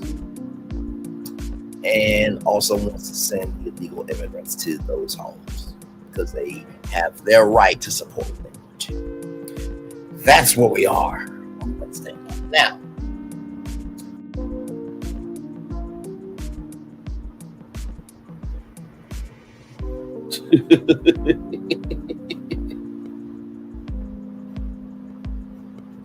oh my Lord Jesus, y'all. I'm laughing to laugh, y'all. Anyway, y'all, let's roll on because got more coming at you right now on Virtual Tour Live. Some of you may not know about this, but just trigger warning to everybody in advance. Okay, just trigger warning to everybody in advance. Okay.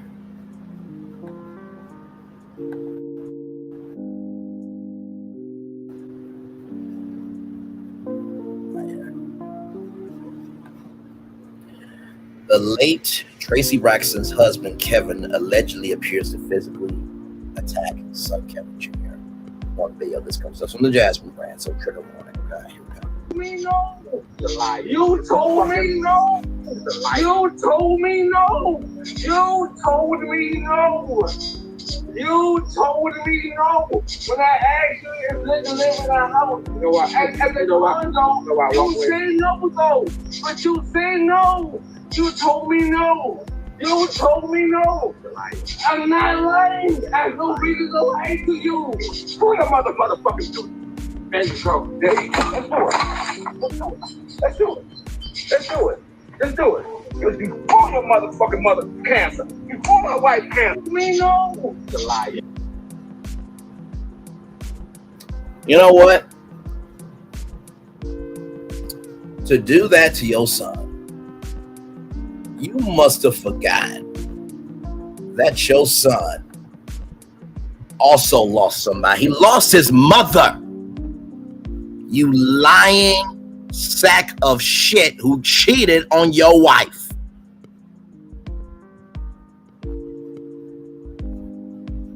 I don't remember Marriage Boot Camp, reality stars. I don't remember all the allegations throughout the years. Whatever the conversation was, it did not take all that. And I said I was going to review the Sherelle Ward interview with him. I don't need to. I don't.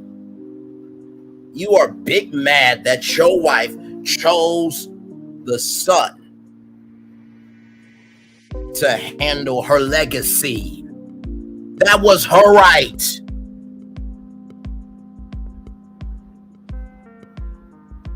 If Tawanda wants to call some people to do a drive-by on you and handle you and whoop your ass, she got every right to do it. Now, Tawanda and Kevin Jr., they did an Instagram Live that is on YouTube. But you know what? If he's in a coma, I'm not wishing anything bad. I ain't wishing nothing good either. That was fucking disgusting. You have no scruples. You have no faculties. You have no rhyme or reason to go in on your son like that.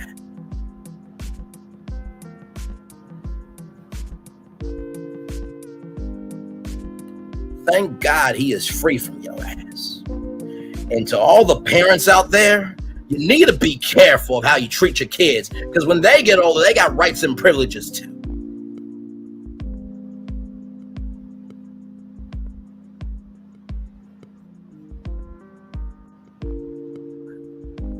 Let's go to the comments. Money really makes people go crazy. He needs to cut ties with his dad, jealous of that baby, knowing he got seizures. Glad he didn't get nothing. I really feel awful for this young man. Losing my mother was the darkest point in my life. I can only imagine. I can only imagine how he's feeling. I really hope everyone around can put love back into him. Me too, beautiful. Me too.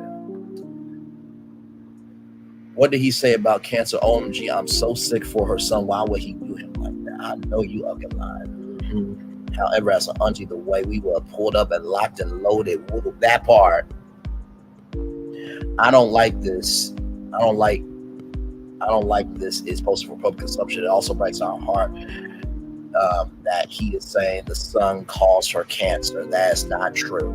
And that's not fucking true. To say your son caused your wife's cancer,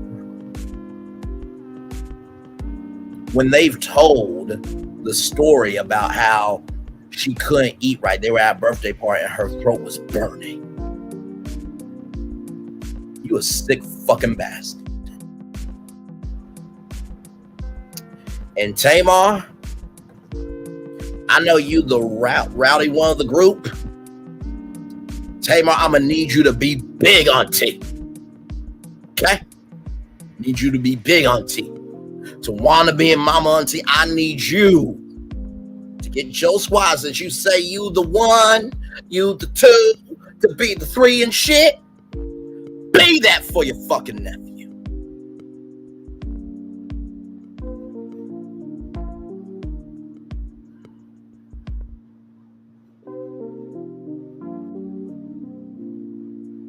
Kevin Sr. is a sick fuck. He's a sick fuck. He's a sick fuck that needs to be handled disrespectfully. Now I hope he gets everything he gets to him and then some. And I said what I meant and meant what I said. Before y'all come to me saying, Braylon, that's a black man. Okay, black men should be held account too. What the fuck they do. Black women gotta be accountable for this, that, and the third all the damn time. When is it gonna be up to us to do the right thing? And we wonder why black women are leaving black men. It's not because they don't love us.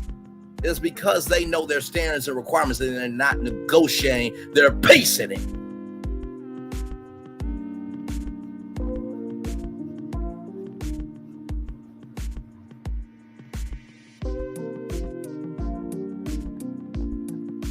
Basically, he's just a male Uncle Wanda at this point. Yeah, I said it. What? Did I hurt your sensibilities? Are you big man? Are you shit? Because Unc talked about somebody who went through thoughts of suicide. Same thing with Kevin Sr. saying to his son that he caused his mother cancer. They both one and the same. What?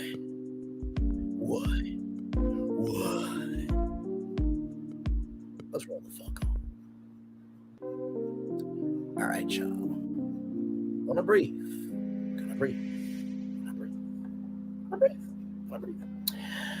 From Sky News, beauty queen Danielle Hazel challenges pageant rules disqualifying mothers. The 25-year-old said eligibility criteria for the Miss America and Miss World competitions exclude mothers from employment business opportunities because of their appearance. A budding beauty queen is challenging the rules of the Miss America and Miss World pageants that she claims disqualify mothers from competing.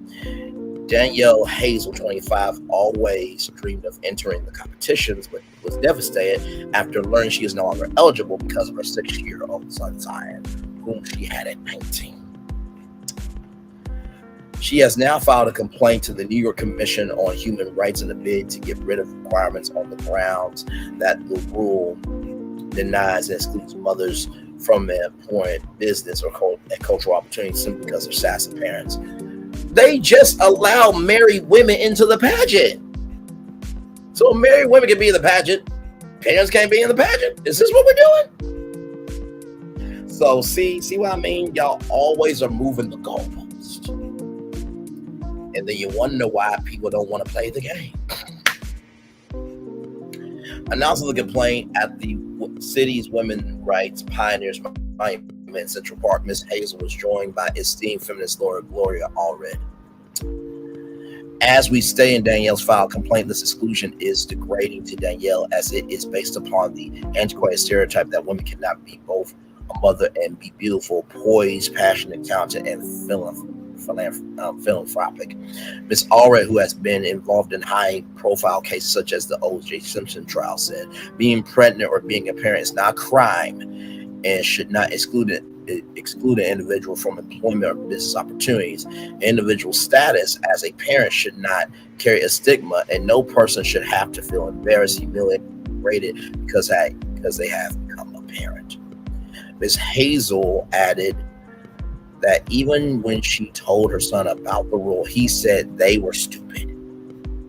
His sense of fairness at only 6 years old tells him that this is unjust and makes no sense, the young mother said. Joining the pair on Monday was Ronko Densko, who was crowned Miss Ukraine in 2018, only to have the title stripped when the Miss World organization learned that she had a child. So y'all stripped her title because she had a child. But yet y'all stripped Vanessa Williams of being a whole grown woman out here. Really? Is this what we're doing?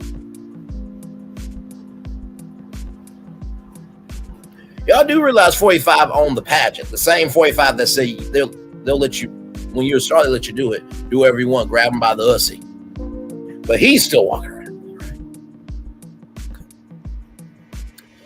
Miss Zuchowski, who has since advocated for an end to beauty pageant bans on mothers, said that she lost her legal challenge in Ukraine, but is seeking relief from the European Court of Human Rights.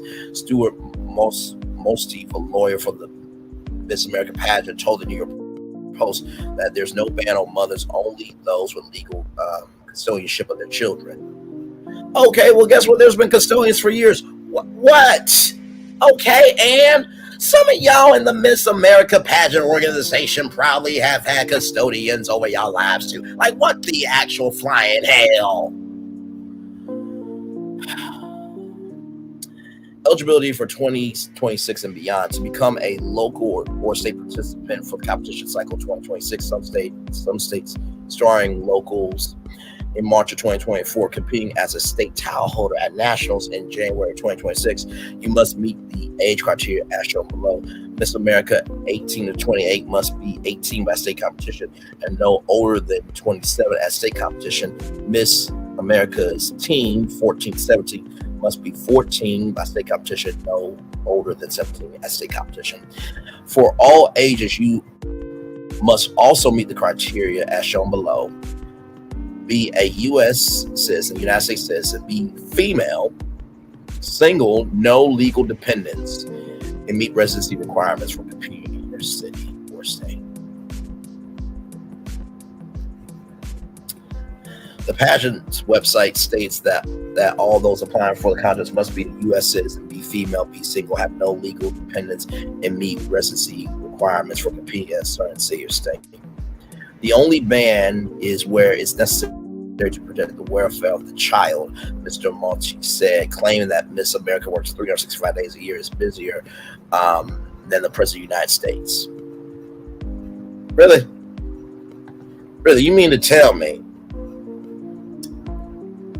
that Miss America is busier than the President of the United States?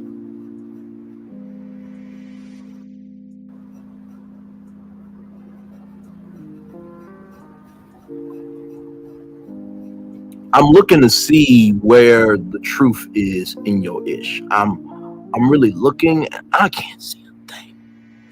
Not a thing. Okay. According to the New York Post, he reportedly said even if it's shared custody, that child is jeopardized if mothers were to compete. Representatives for Miss World Pageant did not respond to comment from the Associated Press.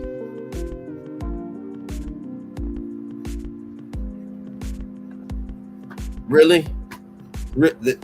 So wait a minute. So there was a guy in the Mr. Beast games, right? Hang on, let me go back to it because I just want to make sure that we're all on the same page of the bullshitty that's going on here, right? I just want to make sure that we're all Gucci here, that we're all barbecue sauce here, okay? Just right here. Okay. So this person here, Amanzi Adib, was allowed to compete in the Mr. Beast games with Amazon and Mr. Beast. He was previously charged with 20 counts for battery, kidnapping, pandering, pimping, and robbery. He pled guilty to the pimping charge, acknowledging the significant evidence against him. He allegedly also slept near female contestants before being kicked off set for inappropriate behavior. Some of the female contestants confirmed being very uncomfortable around him. He's also friends with Jake Paul and other influencers. But yet, though, you can't be a mother and compete in a pageant.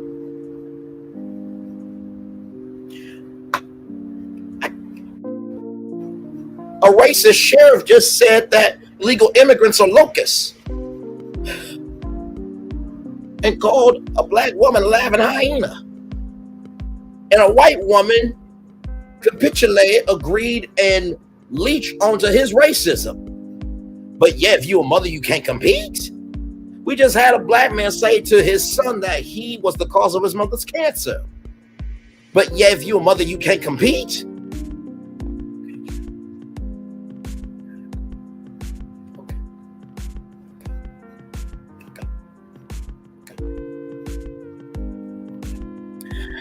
I don't agree with the family using Kevin Jr.'s pain for a storyline. He needs support and a safe place to heal from losing his mom.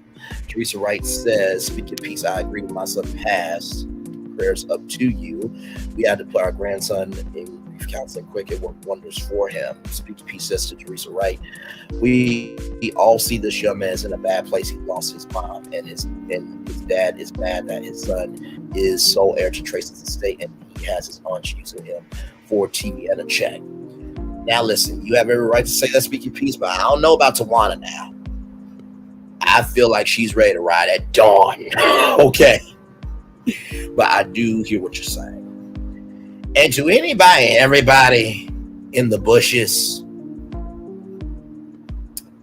I don't want to hear a damn thing about me.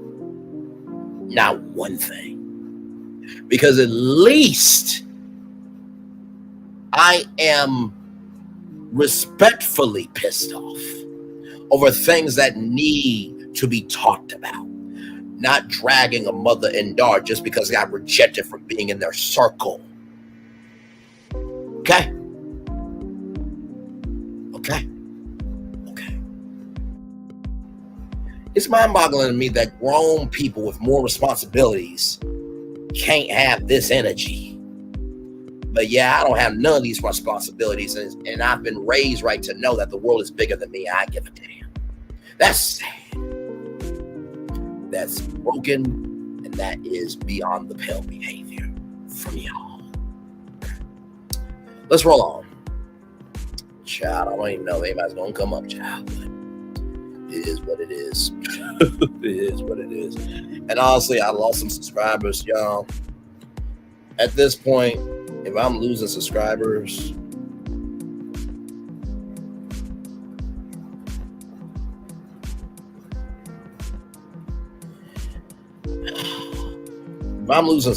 because I'm standing up and saying what needs to be said, so be it. So be it. I mean, y'all, I just, I can't do it. I can't.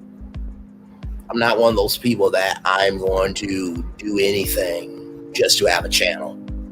I would rather be where I am and have my freedom rather have a million people being a slave to everyone else's algorithm, but not my own soul, and be free in my own soul.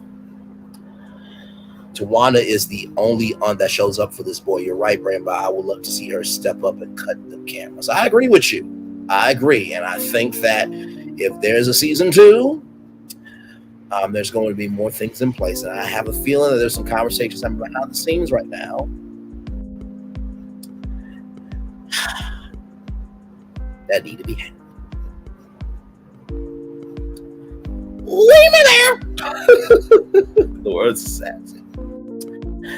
All right, y'all. More Virtual Tour Live coming at you right from the space, right here and right now. Our next story, y'all. Our next story. From blacknews.com. Meet the black woman making history, producing and directing more than 10 films for BET, Netflix, and wait for it. I'm sorry. Y'all know how our show goes. Y'all know I just can't do Tubi or Netflix. Like I said, meet the black woman making history, producing and directing for more than 10 films for first one. Sweet boy, one look at you, and it was plain to see you were my destiny. God, you were found. I come from your face. Our son is your son. Welcome to the celebration.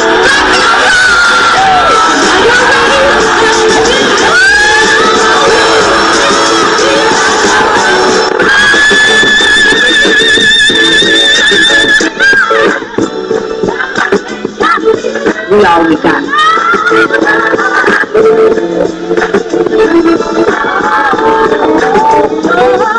I'll do that. Don't you leave here to go for happiness. I want you to leave here to show.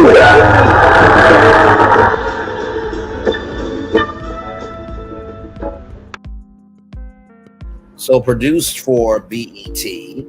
Also, more than 10 films for BET, which you just saw, and also Netflix and don't you just love our show? Like, comment, share, subscribe. We are live on tour. Nationwide, Patricia Cuffie-Jones is a trailblazing Black woman in Hollywood who has made a remarkable impact as a director and producer. Although many may not know the extent of her work, for over 20 years, 2 decades, Cuffie-Jones has been quietly building an impressive portfolio across platforms like BET, Netflix, TV One, Bounce TV, TV Our Way, Tubi, and even the Hallmark Channel. In a male-dominated industry where opportunities for Black women are often limited, her ability to direct and produce more than 10 films and TV projects, including her newest film on BET Plus called Brewster's Millions Christmas 2024, with a star-studded cast, including Cheyenne McClain as Morgan Brewster, Lil Romeo Miller as Andrew, Richard Pryor Jr. as Montgomery Brewster, and Rain Pryor as Opal. Cuffie-Jones, a Baltimore native legend and graduate of Monroe Vocational High School, has dedicated her life to storytelling. Her career began in theater at the age of 14, where she quickly developed a passion for writing, directing, and producing. From there, she expanded her talents into television and film, founding Diverging Entertainment with her husband, Jeffrey Jones. Through Diverge, Cuffie-Jones has created content that challenges societal perspectives while promoting love, faith, and resilience. The production company's projects reflect her commitment to crafting narratives that resonate with diverse audiences. Her other films, of Western Christmas 2022 and Favorite Son in 2021, were also significant achievement, yet many viewers remain unaware of her hand in creating these impactful works. One of her outstanding accomplishments is her ability to blend entertainment with social consciousness, whether she's directing holiday hits like The First Noel in 2022 or suspenseful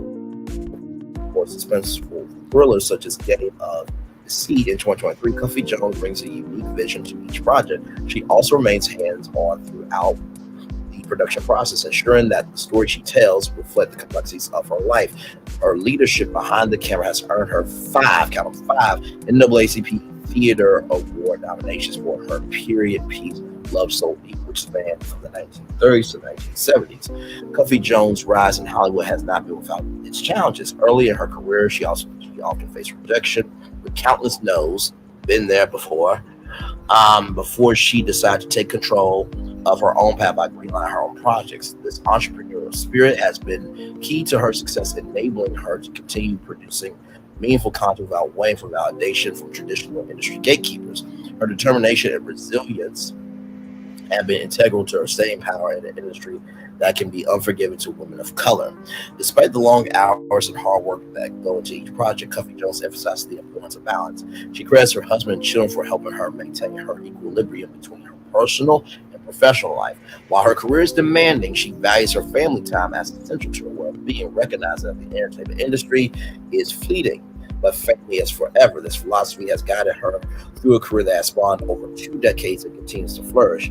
As a director, producer, and writer, Patricia Cuffie-Jones is not just creating films, she's carving a space for herself and other underrepresented voices in Hollywood. Her contributions to entertainment are proof that diverse storytelling can thrive, and her body of work stands as a testament to her talent, dedication, and vision.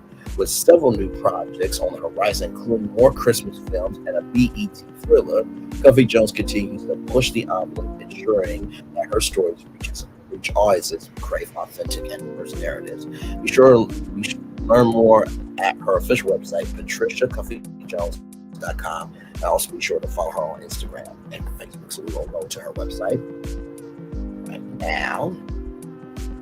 Here is the website here.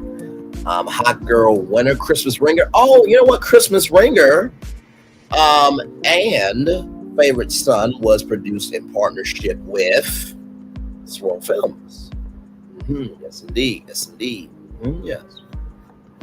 Game of Deceit and Moral City Records, The Missing, Twice Bitten, A Very Western Christmas, The First Noel, Christmas with My Ex, Stuck With You, Favorite Son, Last Call, that was on Bounce TV, Jacqueline and Julie, fam time in the cut.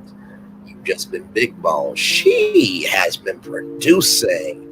Go ahead. I'm not mad at it, beautiful. I'm not mad at all. And then here is her Instagram here. See, this is why I do this show.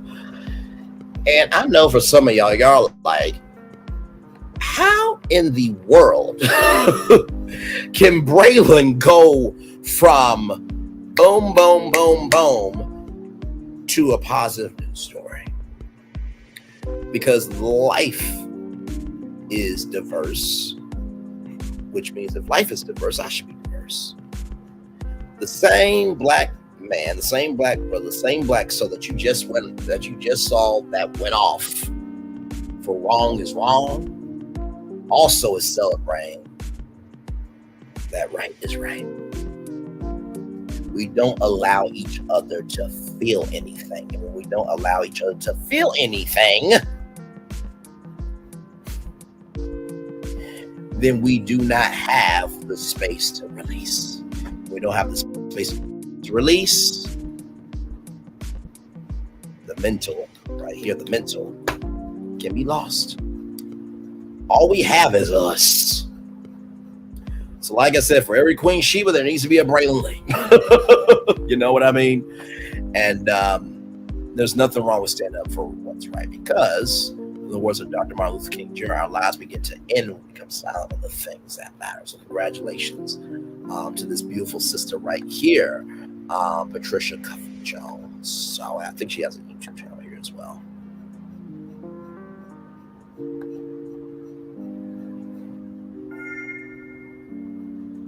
So normally I like to start off asking all my guests a question.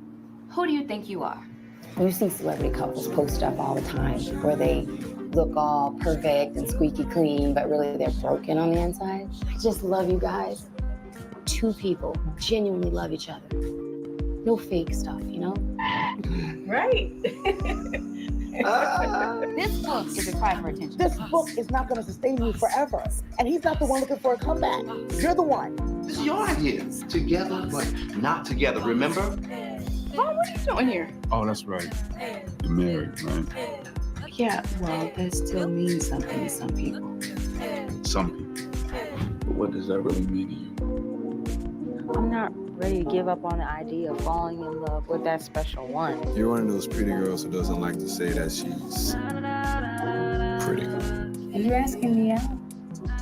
I'm asking you out. I'm tired of being alone when I don't have to be. Sounds like a date. And I know you're not asking me on a date. I love him. I want to be with him. Show me what I need to do to figure my fiance out, man. I feel like he may not be ready for all that I want. I'm about to be locked down, all right? This is it. All these people in the house. And things are finally happening for me, finally. I can't fall for him like that, not again. This isn't the marriage I envisioned when I put a ring on your finger. You need to start focusing on your own marriage, because from where I'm sitting, the grass ain't always greener on the other side. Look me in the face right now and tell me you're fine. Look who woke up.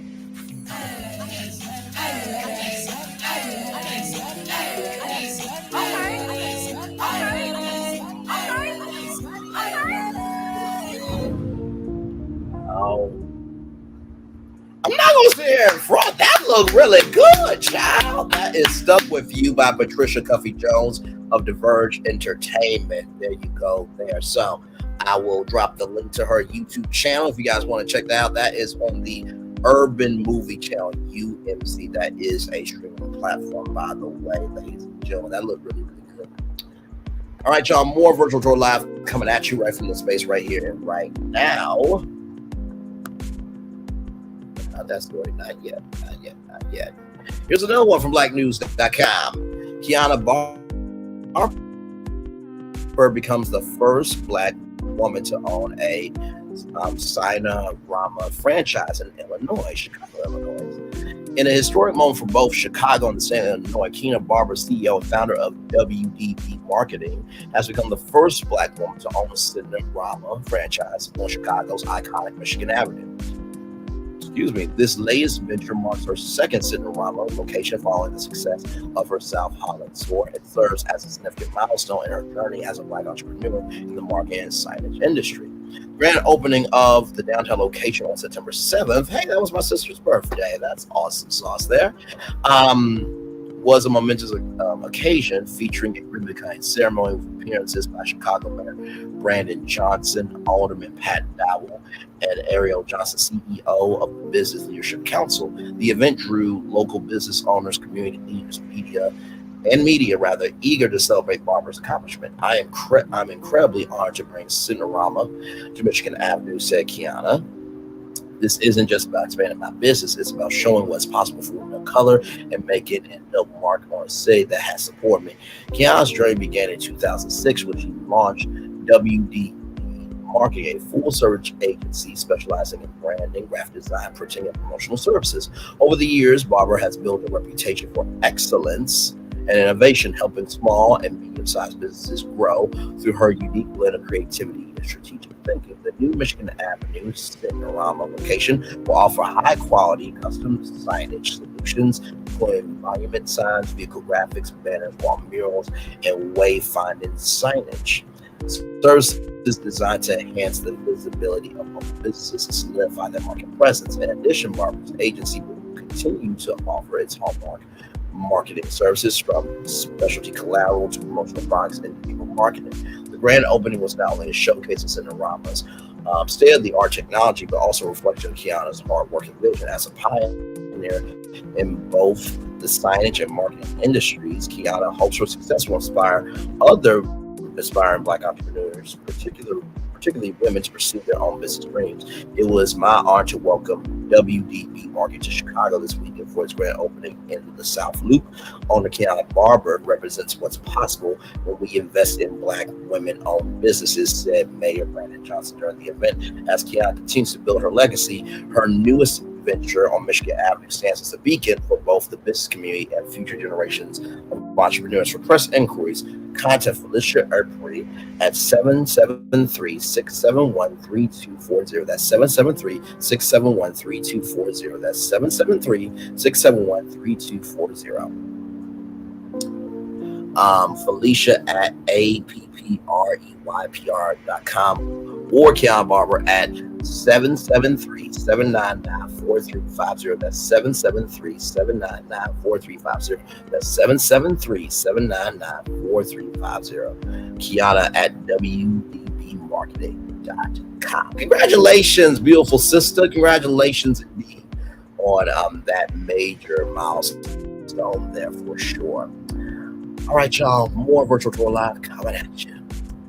Child, I told y'all the primetime edition had that heat, did I tell you that? But before we move on to our final story, let's look at WDBmarketing.com here. And here it is here. And there's the beautiful team there. I'm loving it. I'm loving it. I'm loving it. I'm loving it. I'm loving it. Worked with over 1,000 brands. As you can see, Miel Cosmetics, Next, the Black Women's Expo, Progressive Baptist Church. So they have worked with some brands. Yes, they have. They worked with some brands. So they have done graphic design. They do graphic and design product and apparel design, photography work, website work as well. This is absolutely amazing. Then they got flyers, mailers, business cards, brochures, obituaries, booklets, menus, door hangers, and more. Fans, calendars, menus, tickets as well, custom stickers, bumper stickers, promotional event stickers, vinyl stickers, die cut stickers, product labels, waterproof labels, shipping and mailing, labeling, mugs, lanyard, coasters, buttons, wristbands, totes, credit card holders, and so much more. And then they had sublimation apparel, vinyl transfer apparel, direct to garment apparel, color screen printing, banners and signs, step and repeat backdrop, foam boards, banners, retractables, yard signs, specialty boards, life-size clouds, and Instagram boards, posters, flags, details, lettering, mail signs, tablecloths, backdrops.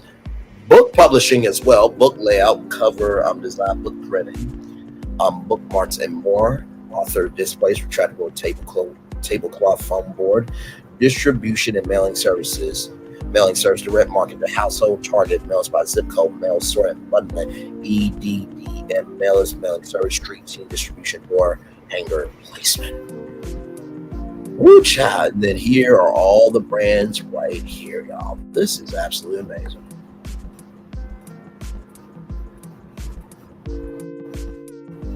And see, this is what we should be focused on. They even got podcast development too. Okay, then go right ahead. I'm gonna drop this link here if you guys want to support.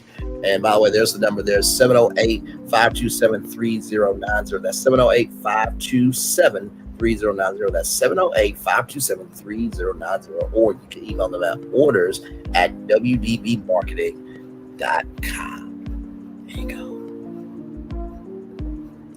And that's what we do.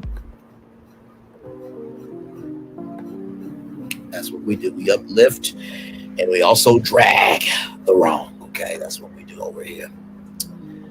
All right, y'all. Our final story, our final destination for tonight is this story here.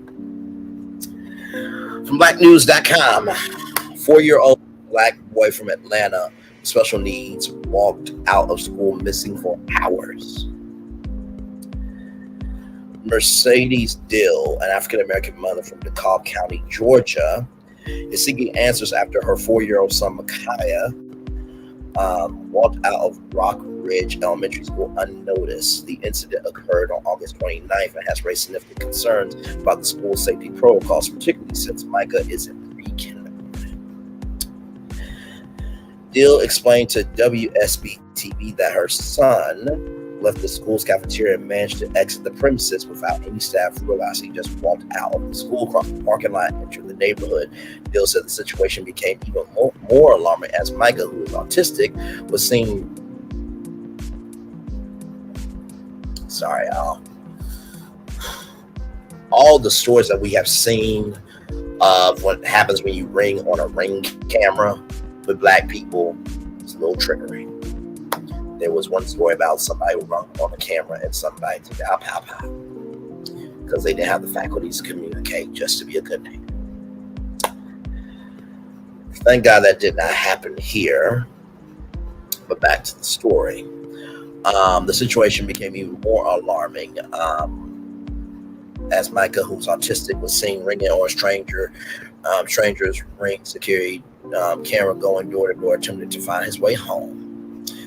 Given Micah's autism, Dill noted that her son would not have been able to explain his actions, making the ordeal even more frightening. Fortunately, a Good Samaritan, shout out to the Good Samaritan still in the world, discovered Micah promptly contacted police, ensuring his safety. So he is probably nonverbal.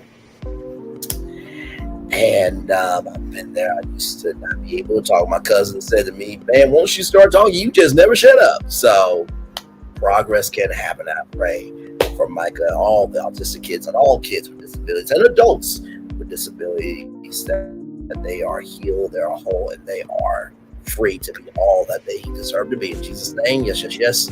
Amen, amen, amen.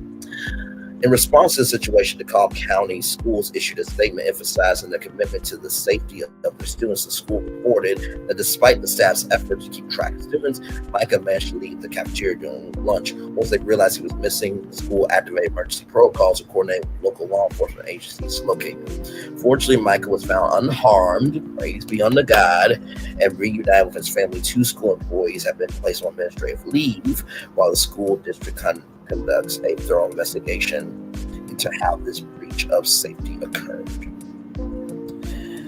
The district remains in communication with Micah's family during this investigation. Despite the frightening experience, Dill expressed that she is not angry with the teachers, acknowledging that Micah has great teachers, but hopes that more measures will be put in place to prevent such incidents in the future. I'm not going to get onto the school too much because the mother is fine. I know what you're thinking, Ray. You had screamed, hollered, and did this, that, and the third. You really are not going to scream. No, I'm not. Because he was found unharmed, reunited with his family. See, here's the thing. I only get activated when the wrong is not being talked about. That's it. That's all I can put. So, Y'all, we did that in 2 hours, 9 minutes, and 36 seconds. I'm going to turn my camera now because we've done the whole show for over 2 hours. Woo, child.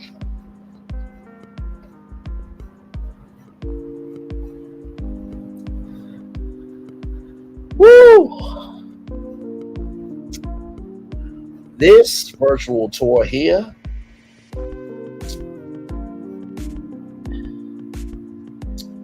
has been an emotional one. This morning I went off about Kevin Hart and domestic violence this morning.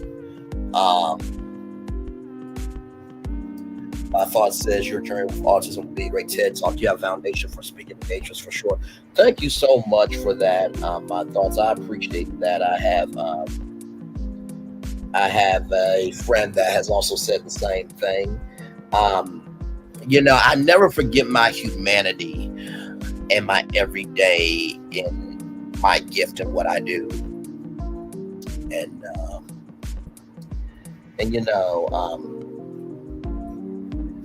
The times that I feel that I am struggling with the world, that I am struggling with how to move, and most of all, struggling how to live in the world. I think to myself of how many of you see something enough in me to believe in me, to invest in me over here. And I realize a good song from Mary that says, I just can't give up now. I've come too far from where I started from. Nobody told me the road would be easy, but God did not bring me this far to leave me. I know that some of y'all, y'all call me Pastor. If you don't know me by now, I ain't no pastor. But what I am is an everyday brother, just trying to do the best I can with the lessons I have learned, breathing in what I don't know, and allowing myself to know that I can be a solution more than the problem that society wants to say that I am. My thought says, nephew, flip and let the world learn how to deal with you. How about that? You know what? There's a song from Diane McClurkin and Uncle Donnie that says, I am walking in authority. It's not wrong, dear. I belong here, so you might as well get used to me.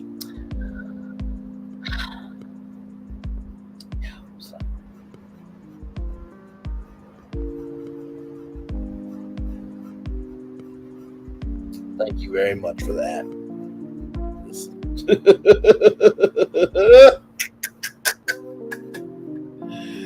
Oh Lord, the day I get a speaking engagement at church, I'm like, are you sure you really want me to speak in your pulpit? And when I know that pastor will say, hey, listen, I got you because I'm not you. I know you rough around the edges, but your soul is for people. He or she who asked that sin cast the first stone. There were imperfect soldiers that were messengers. Go on my pulpit and do what you do. That ain't nothing but a word. Because here's the thing. My ministry is to be a part of your Monday through Friday so you can get to your Sunday. That's the mission that I have taken on.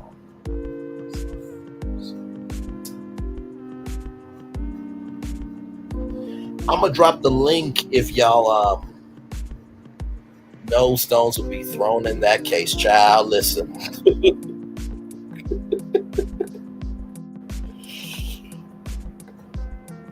So yes, I will drop the link if you guys want to come up on any of the destinations we have traveled to tonight. Because child, I know y'all got a lot to say to me tonight.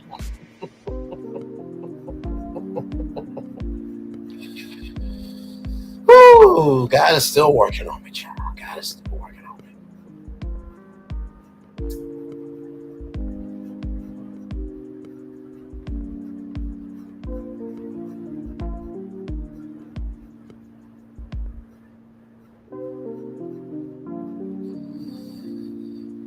Oh.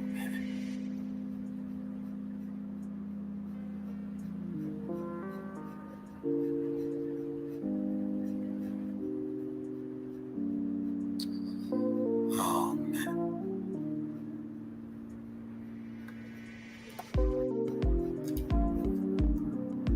14 likes. Thank you all so much for being here. I appreciate y'all. And you know, consistency plus tenacity equals your destiny. Do you know why I get so much love, grace, and space from the women on YouTube? And do you know why I keep winning? In the words of that beautiful video from Dr. Shanika. And do you know why I am not moved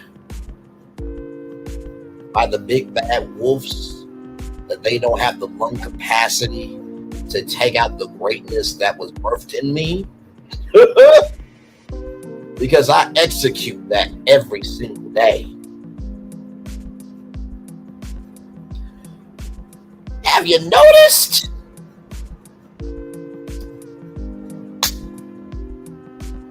That over here is peace. Have you noticed when I go in the chats, people are excited to see me? Have you noticed that people are riding in the Calvary for me? Maybe it's because I'm about my business. I'm about the energy of responsibility. And I don't forget where I come from.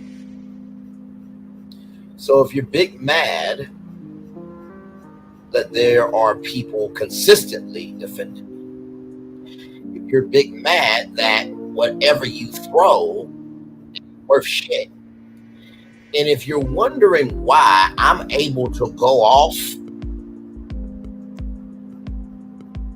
but still get love, grace, and space, is because I go off and don't make it about me. I make it about other people and defend right is right and wrong is wrong. You might want to try it sometime. You might be surprised. Because let me tell you something, 2,417 subscribers was not built off of Love and Marriage Huntsville. It was built in some part with it. But 2,417 subscribers are here because of the diversity of this channel, not the pony of being a one-trick pony of this channel. Okay.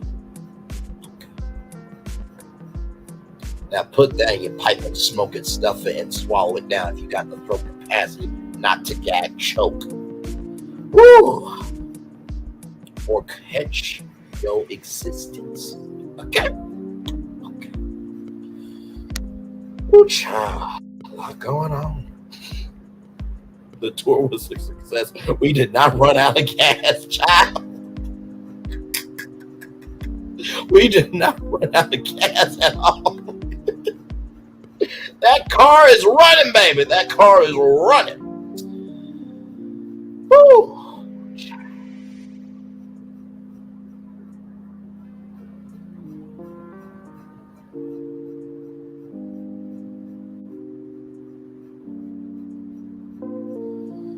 Ooh, isn't that a nice calming intro there?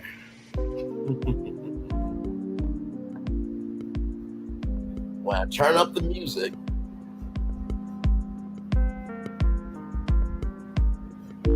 see how it flows?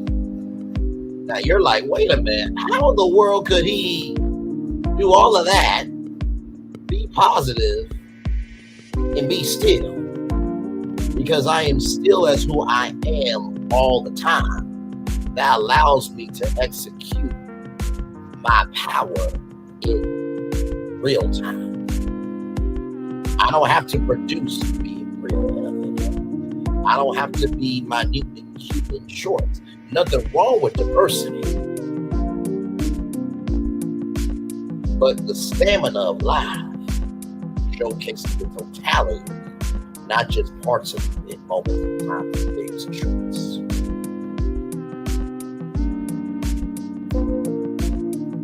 The music is a nice touch. Not too many channels play background music. And listen, after all that, doesn't it feel good to have that background music on? You're still in a calm environment. Now, I want you to look at the chat. Do you see anybody over here that ain't supposed to be over here?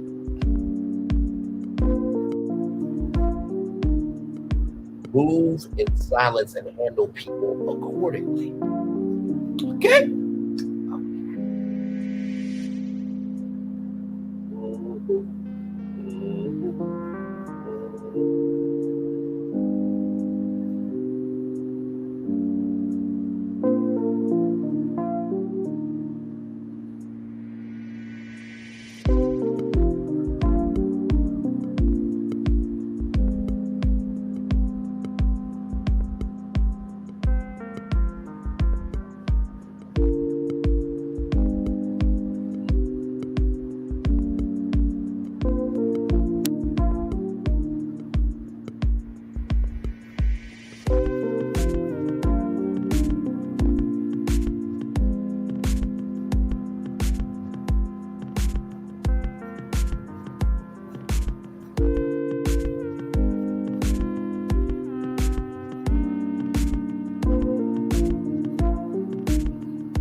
I let the calendar back the other day that we could see trolls in the butcher lane moving on for a while.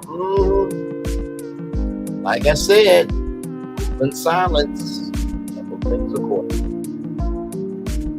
Know your resources and utilize your resources.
All right, sounds good, my friend. Sounds good. I'm just chilling.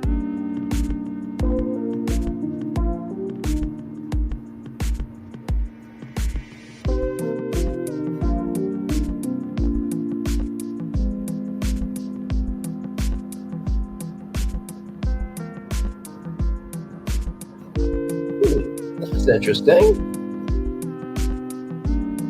Very interesting. So guys, I just saw a preview for Bell Collective. Now, Bell Collective apparently is supposed to be coming out Friday, November 1st at 8/7 Central. I would like to believe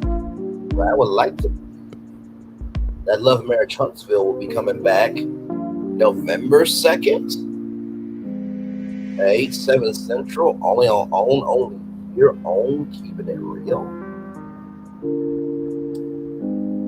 That would make the most sense to me.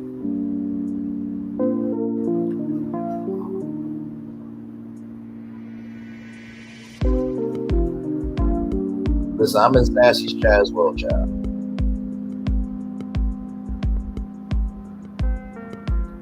And isn't it good to want to be in two places at once because you got two good spaces to be in and you're not stressed out in either space? Ain't that nice?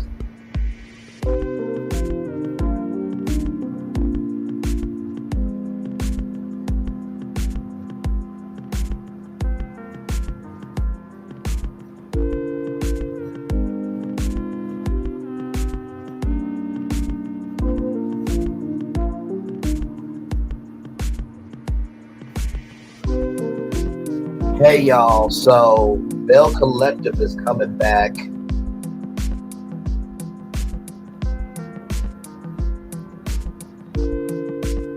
on November 1st at 8/7 Central.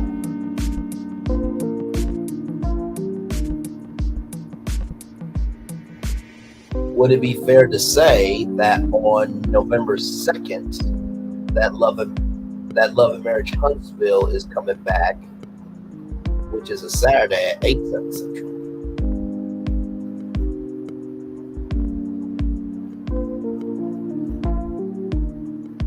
Now, y'all listen. I don't know if that's true, okay? But I am just making a prediction, right? Because with programming for networks, they want to stack it that way, right? You watch Bell Collective Friday night, and then Saturday is Love and Marriage Huntsville, right? So it's a Carlos King weekend, right?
All right, y'all, let me take down this iconic control here.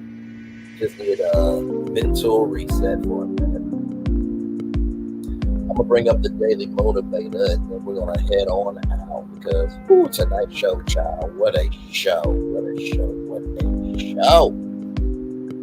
Whew.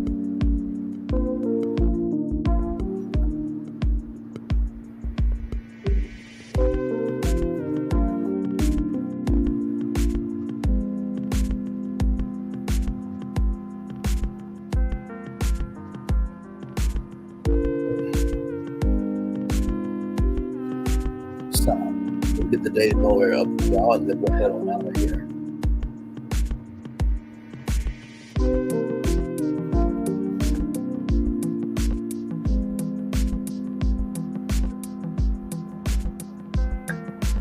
All right, y'all, time for the Daily Motivator. Where there is joy, there is creation. Where there is no joy, there is no creation. Know the nature of joy of actions. And I agree with that for sure. It's time for the Daily Motivator for Wednesday, September 18th, 2024. Good things are possible. Good things are possible for you, even with your situation as it is. Even with what you've been through, good things are possible. There are aspects of life you really love. Let yourself love them even more and add to expand them. There is some particular possibility that can have you jumping enthusiastically out of bed every morning. Feel it within you. Figure out exactly what that is and begin to give your time and effort to it. Expect value, goodness, creativity, and fulfillment to come from your actions. Then take those actions with commitment, love, and positive presence. When life is going well, you possess the very real ability to make it better. If life is not going well, that ability is even more clearly present and compelling on this day, in this place, this circumstance, and within you that things are possible. Now is when you can do what you've always known you can do. Make new goodness come to life. Let's talk about it. Good things are possible. Well, I believe that good things are possible when you can stand 10 toes down and knowing that the good is out there. If you never recognize what can be for you, you will never know what to embrace that can be for you. That's the first thing I'll say to you. The second thing about good things are possible, in the words of Whitney Houston, our very godmother, who should still be here,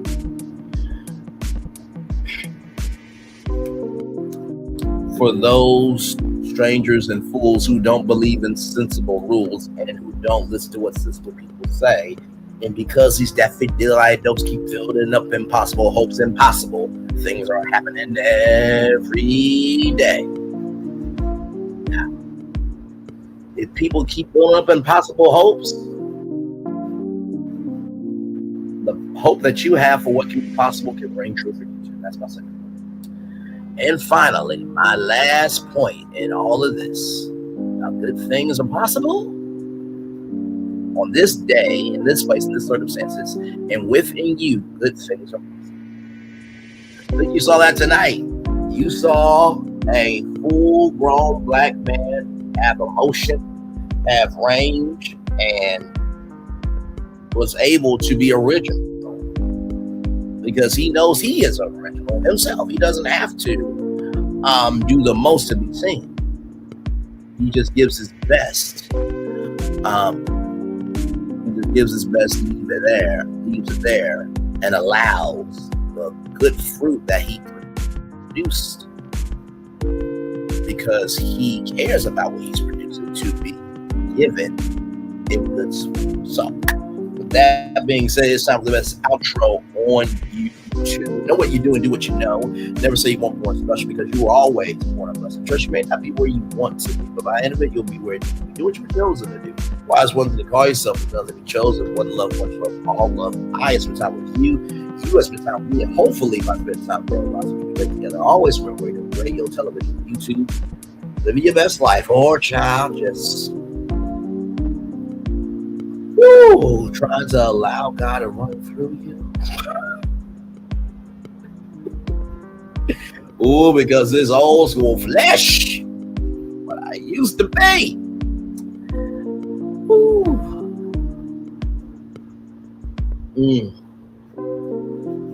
May not be where you want to be, but thank God you're not where you used to be. Make sure the replay is not just for if you're watching, not just for this too, but if you want to do it again. I love you, I value, I embrace you all. Always remember, more receive love, you gotta give it. More receive love, you gotta give it. More receive love, you gotta give it. Whatever obstacles you will become, whatever successes you have achieved up on this particular day, I am extremely proud of you. But no one's proud of you, be proud of your damn self. And finally, y'all, listen. Please, for the love of God, if something is wrong, be about the right thing. I know it's easier said than done when it seems like it's all person. But believe me, these last couple of days, it hasn't been the numbers I've been seeing. But right now there's 0 people. And I've lost a few subscribers.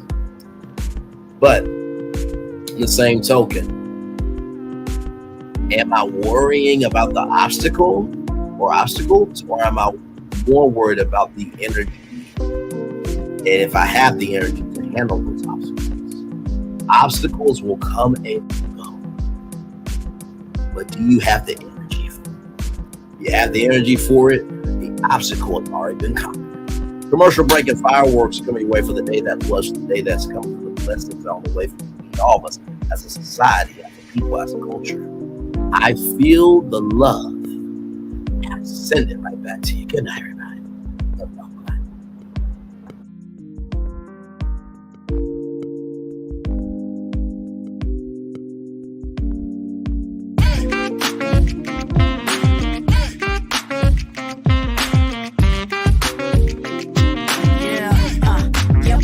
All day.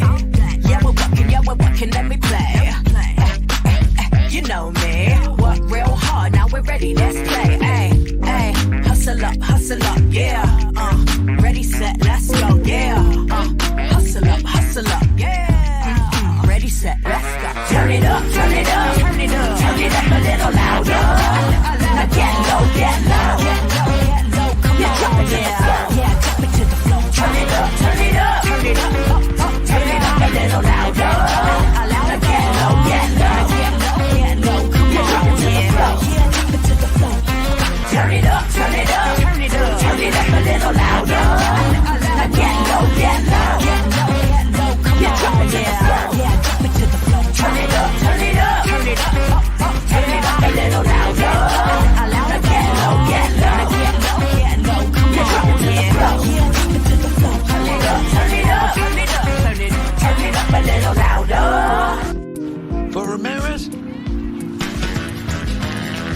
triple meal deal. 6 classics, 6 boneless, and 2 tenders with 2 dips and a large fry for just $17.99. Get yours delivered today at Wingstop, where flavor gets its wings. Welcome to the Paris Olympics.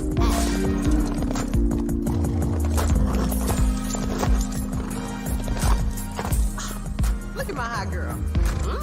Bonjour. And that is the Olympics hot girl style.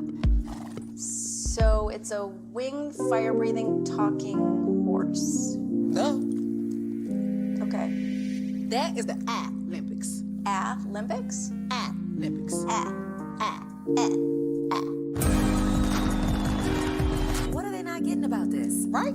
You are not going to get anywhere in life, spiritually or otherwise, until you come to that point where you don't give a damn what people think about you. As long as you worry about what other people think about you, you will be mediocre. It only matters what you believe about yourself. Believe in yourself as a successful person. Believe that you can and you will. But until you believe you can, you won't.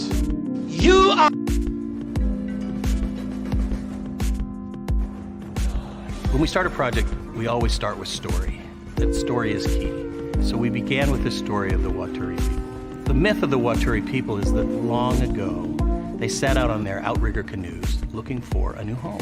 There was a legend that said they could only find this new home with the help of this mini golden-finned fish called Kanuku. And they searched across Pacifica and Polynesia, and they visited all these islands. They went to Bali and Tahiti and went as far as Rapa Nui, Easter Island. Along the way, they made friends, collected sort of the culture, and they sailed on and on and on, and they almost to the edge of the world. There, to their amazement, was Kanuku. And she turned to the people and said, "You are ready." Turned and swam away. They followed, and within a day, they caught sight of this smoking mountain on the horizon, which was Volcano Bay. And it was pristine, beautiful, lush, everything that they would want in a home. And that's the backstory that informs everything we do in our design. The idea here is to create the best experience. We know what our guests want. They want the thrill and excitement of our theme parks, but they also want a place where they can relax and chill out and feel pampered. Nobody wants to stand in line. And so we said, let's get rid of them. Nobody wants to carry rafts up a ride tower all the way to the top. So we said, let's do that for you. Exhilaration, excitement, and relaxation. That's what you're going to get at Volcano Bay.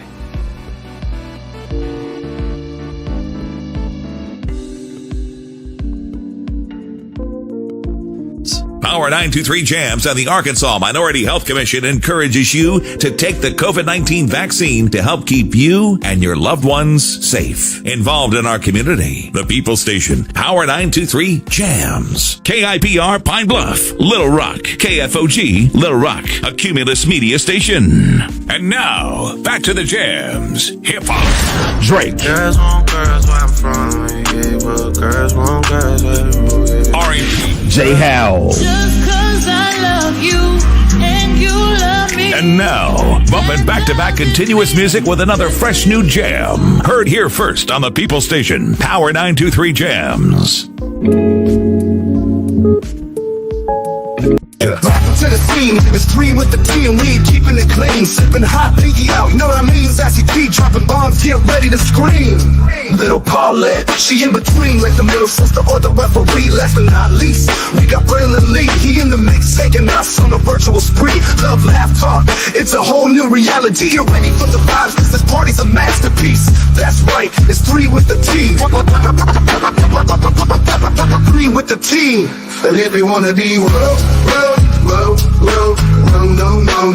and if you wanna be no, and if you wanna be like a middle sister, and if you wanna be no. Hey, it's party time. Welcome to the scene. It's 3 with the T, and we ain't keeping it clean. Sipping hot, pinky out. You know what I mean? Sassy T dropping bombs, get ready to scream. Little Paulette, she in between, like the middle sister or the referee. Last but not least, we got Braylon Lee. He in the mix, taking us on a virtual spree. Love, laugh, talk, it's a whole new reality. Get ready for the vibes, cause this party's a masterpiece. That's right, it's 3 with the T.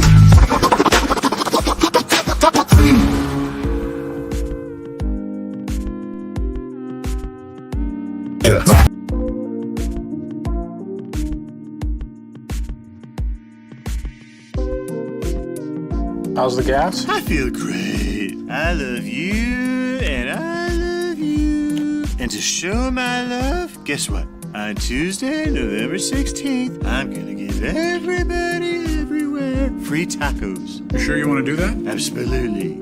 You have good hair. Get 2 of Jack's delicious classic tacos absolutely free when you come into Jack in the Box Tuesday, November 16th.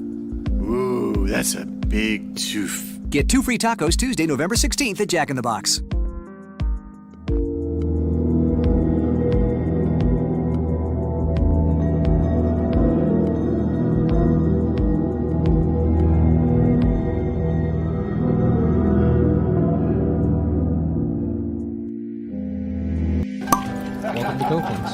Copeland's is not just some fancy place for your big night out. In fact, there's no occasion too big, or if you like, too small. Copeland's, there's always something good. Welcome to Copeland's. Copeland's is not just some fancy place for your big night out. In fact, there's no occasion too big, or if you like, too small. Copeland's, there's always something good.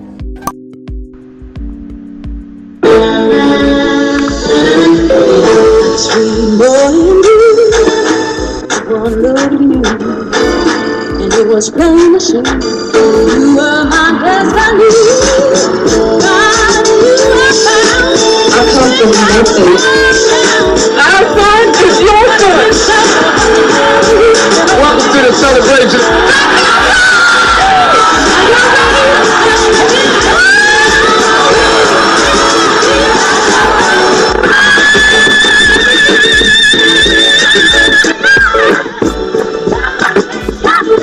We always got it.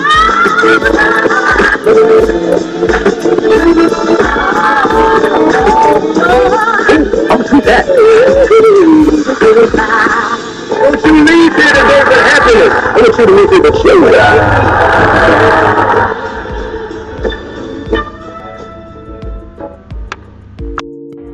Things have been a little quiet around here. We've missed the fun. We've missed the excitement. We've missed the entertainment. We've missed the nightlife. But most of all, we've missed you. We're getting ready. Caesar's Rewards. We can't wait to welcome you back. New Orleans don't make a lick of sense to most people. A big city built below sea level that throws logic out the window and beads to strangers. And our chicken is no different. A fast food restaurant selling fried chicken that takes 12 hours to marinate? That makes no sense. But it does make delicious. The best recipe for big flavor ain't about logic. Because you know magic when you see it or when you taste it. We don't make sense. We make chicken. Love that chicken from Popeyes. This is for all you multi-talented, multitasking, multi-everything people out there. Take it away. Find your glory, write your story, fearless feet will carry you. Time you own it, take your moment, be a fire burning through. Hustling from night until morning, grinding it out, it won't be long. Feel your power, it's your hour, you inspire, you are strong. Enjoy your Zola. No applause? You're all fired. Now that you've reached the stage in your life where quality television is important, Nubian TV is a black network that speaks to your lifestyle. Nubian TV is the world's first digital network devoted to the upscale and political lifestyles of Black people. Nubian TV's programming includes politics, travel, fashion, food, automotive, arts and culture, civil rights, music, and more. Watch now on Amazon Fire TV, Roku, or watch globally at NubianTV.net. Nubian TV, it's what you want to watch.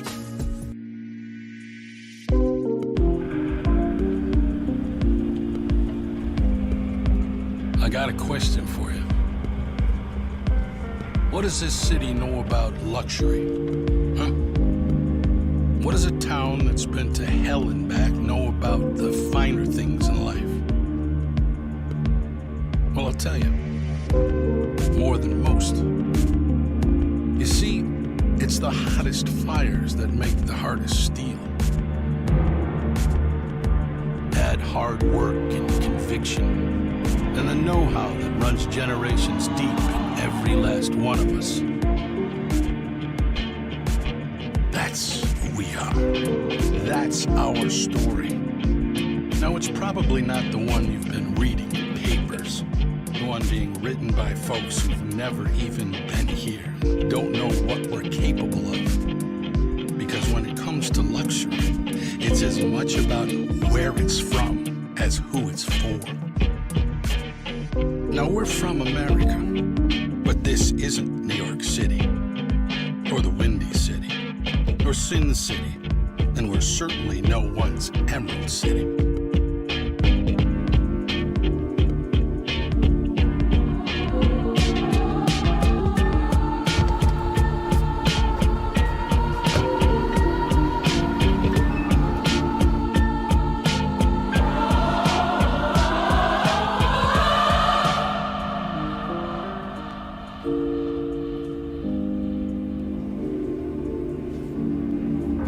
City. And this is what we do.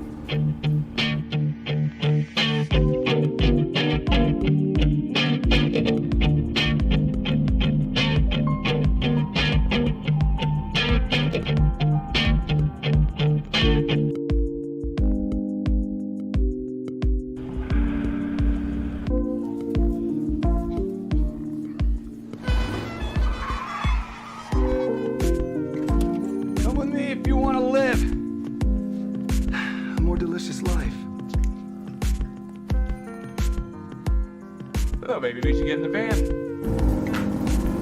In this world, we don't get to control much. The past, male pattern baldness. Leggies. Got one right now. The urge to pop that bubble wrap. But there is one thing we do get to choose every single day: what we eat.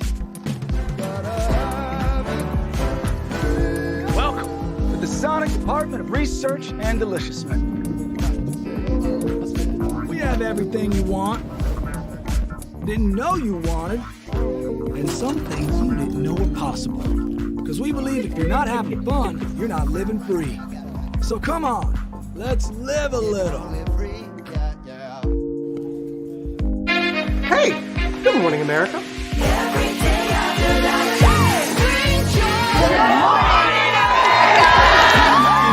Good morning, America. Good morning, America. Good morning, America. Money! Are you ready? They are ready! Covering the biggest events in the country right now. There's a lot going on here. It's always a good time. That's what the show's about. That's good. Really good. Very good. Coming in hot, Jimmy, coming in hot. It's far from elementary. Good morning, America.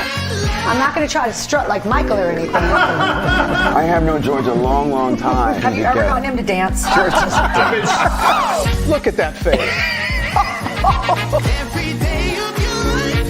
You don't just see it, you feel it. I'm in. I'm in. I'm in too. I'll be here. I am here and so happy. I'm in. I'm in too. I'm in. That tells you something when Snoop Dogg's in. Michael, George, Lara, Ginger. Hey! Open your eyes. Think of the one place you've always wanted to see.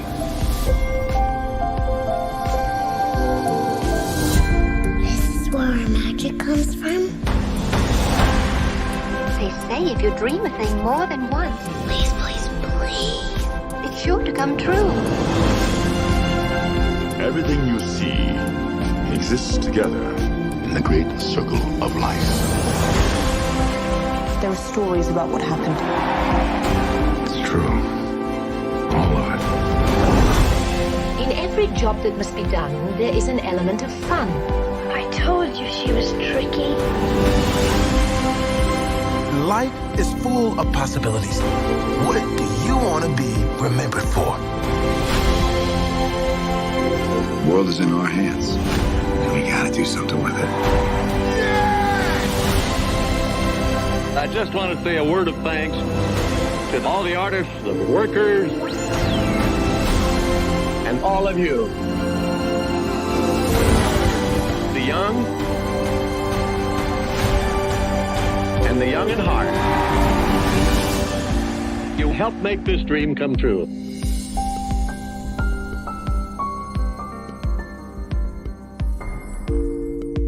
I thought I should tell you they've been talking about you. Yeah, they've been talking about you. They've been talking about the fact that they've done everything they could to stop you and everything they could to block you, but you still win. They've been talking about the fact that they have undermined your success and they have tried to sabotage your seasons, but you keep winning. They've been talking about the fact that even though they don't like each other, they get together to try to kill you, but you keep winning. They've been talking about the fact that you were voted least likely to succeed, but like cream, you keep rising to the top. They've been talking about how they tried to burn your world down, but like the phoenix, you rose from the ashes. They've been talking about you, and you know what they say? Oh, she's just lucky. He's just lucky. But no, you ain't lucky. You're anointed. You got something on you. You got favor on you. You got power on you. You were born to win. Now they can call it luck, but it's grace. They can call it luck, but it's favor. But whatever they call it, it doesn't matter, because you know what God calls you? Do you know what God calls you? A winner. I thought I should tell you they've been talking about you. Yeah, they've been talking about you. They've been talking about the fact that they've done everything they could to stop you and everything they could to block you, but you still win. They've been talking about the fact that they have undermined your success and they have tried to sabotage your seasons, but you keep winning. They've been talking about the fact that even though they don't like each other, they get together to try to kill you, but you keep winning. They've been talking about the fact that you were voted least likely to succeed, but like cream, you keep rising to the top. They've been talking about how they tried to burn your world down, but like the phoenix, you rose from the ashes. They've been talking about you, and you know what they say? Oh, she's just lucky. He's just lucky. But no, you ain't lucky. You're anointed. You got something on you. You got favor on you. You got power on you. You were born to win. Now they can call it luck, but it's grace. They can call it luck, but it's favor. But whatever they call it, it doesn't matter, because you know what God calls you? Do you know what God calls you? A winner. I thought I should tell you they've been talking about you. Yeah, they've been talking about you. They've been talking about the fact that they've done everything they could to stop you and everything they could to block you, but you still win. They've been talking about the fact that they have undermined your success and they have tried to sabotage your seasons, but you keep winning. They've been talking about the fact that even though they don't like each other, they get together to try to kill you, but you keep winning. They've been talking about the fact that you were voted least likely to succeed, but like cream, you keep rising to the top. They've been talking about how they tried to burn your world down, but like the phoenix, you rose from the ashes. They've been talking about you, and you know what they say? Oh, she's just lucky. He's just lucky. But no, you ain't lucky. You're anointed. You got something on you. You got favor on you. You got power on you. You were born to win. Now, they can call it luck, but it's grace. They can call it luck, but it's favor. But whatever they call it, it doesn't matter. Because you know what God calls you? Do you know what God calls you? A winner. Caesar. Just look at him. Politician. General. Author. Ruler. Man.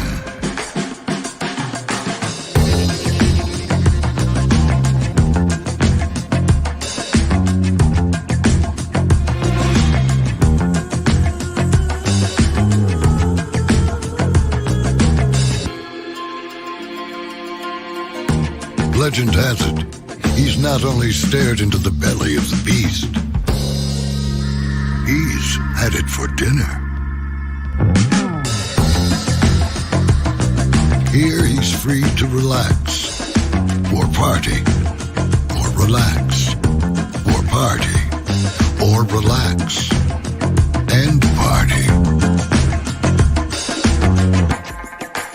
His is a world of opulence, excess, and the occasional impulse buy. Not one to rest on his laurels, he's famous for ushering in a new age of entertainment. So, for anyone seeking a place where the sun never sets, on a good time, all this awaits. I am Caesar, and I approve this palace.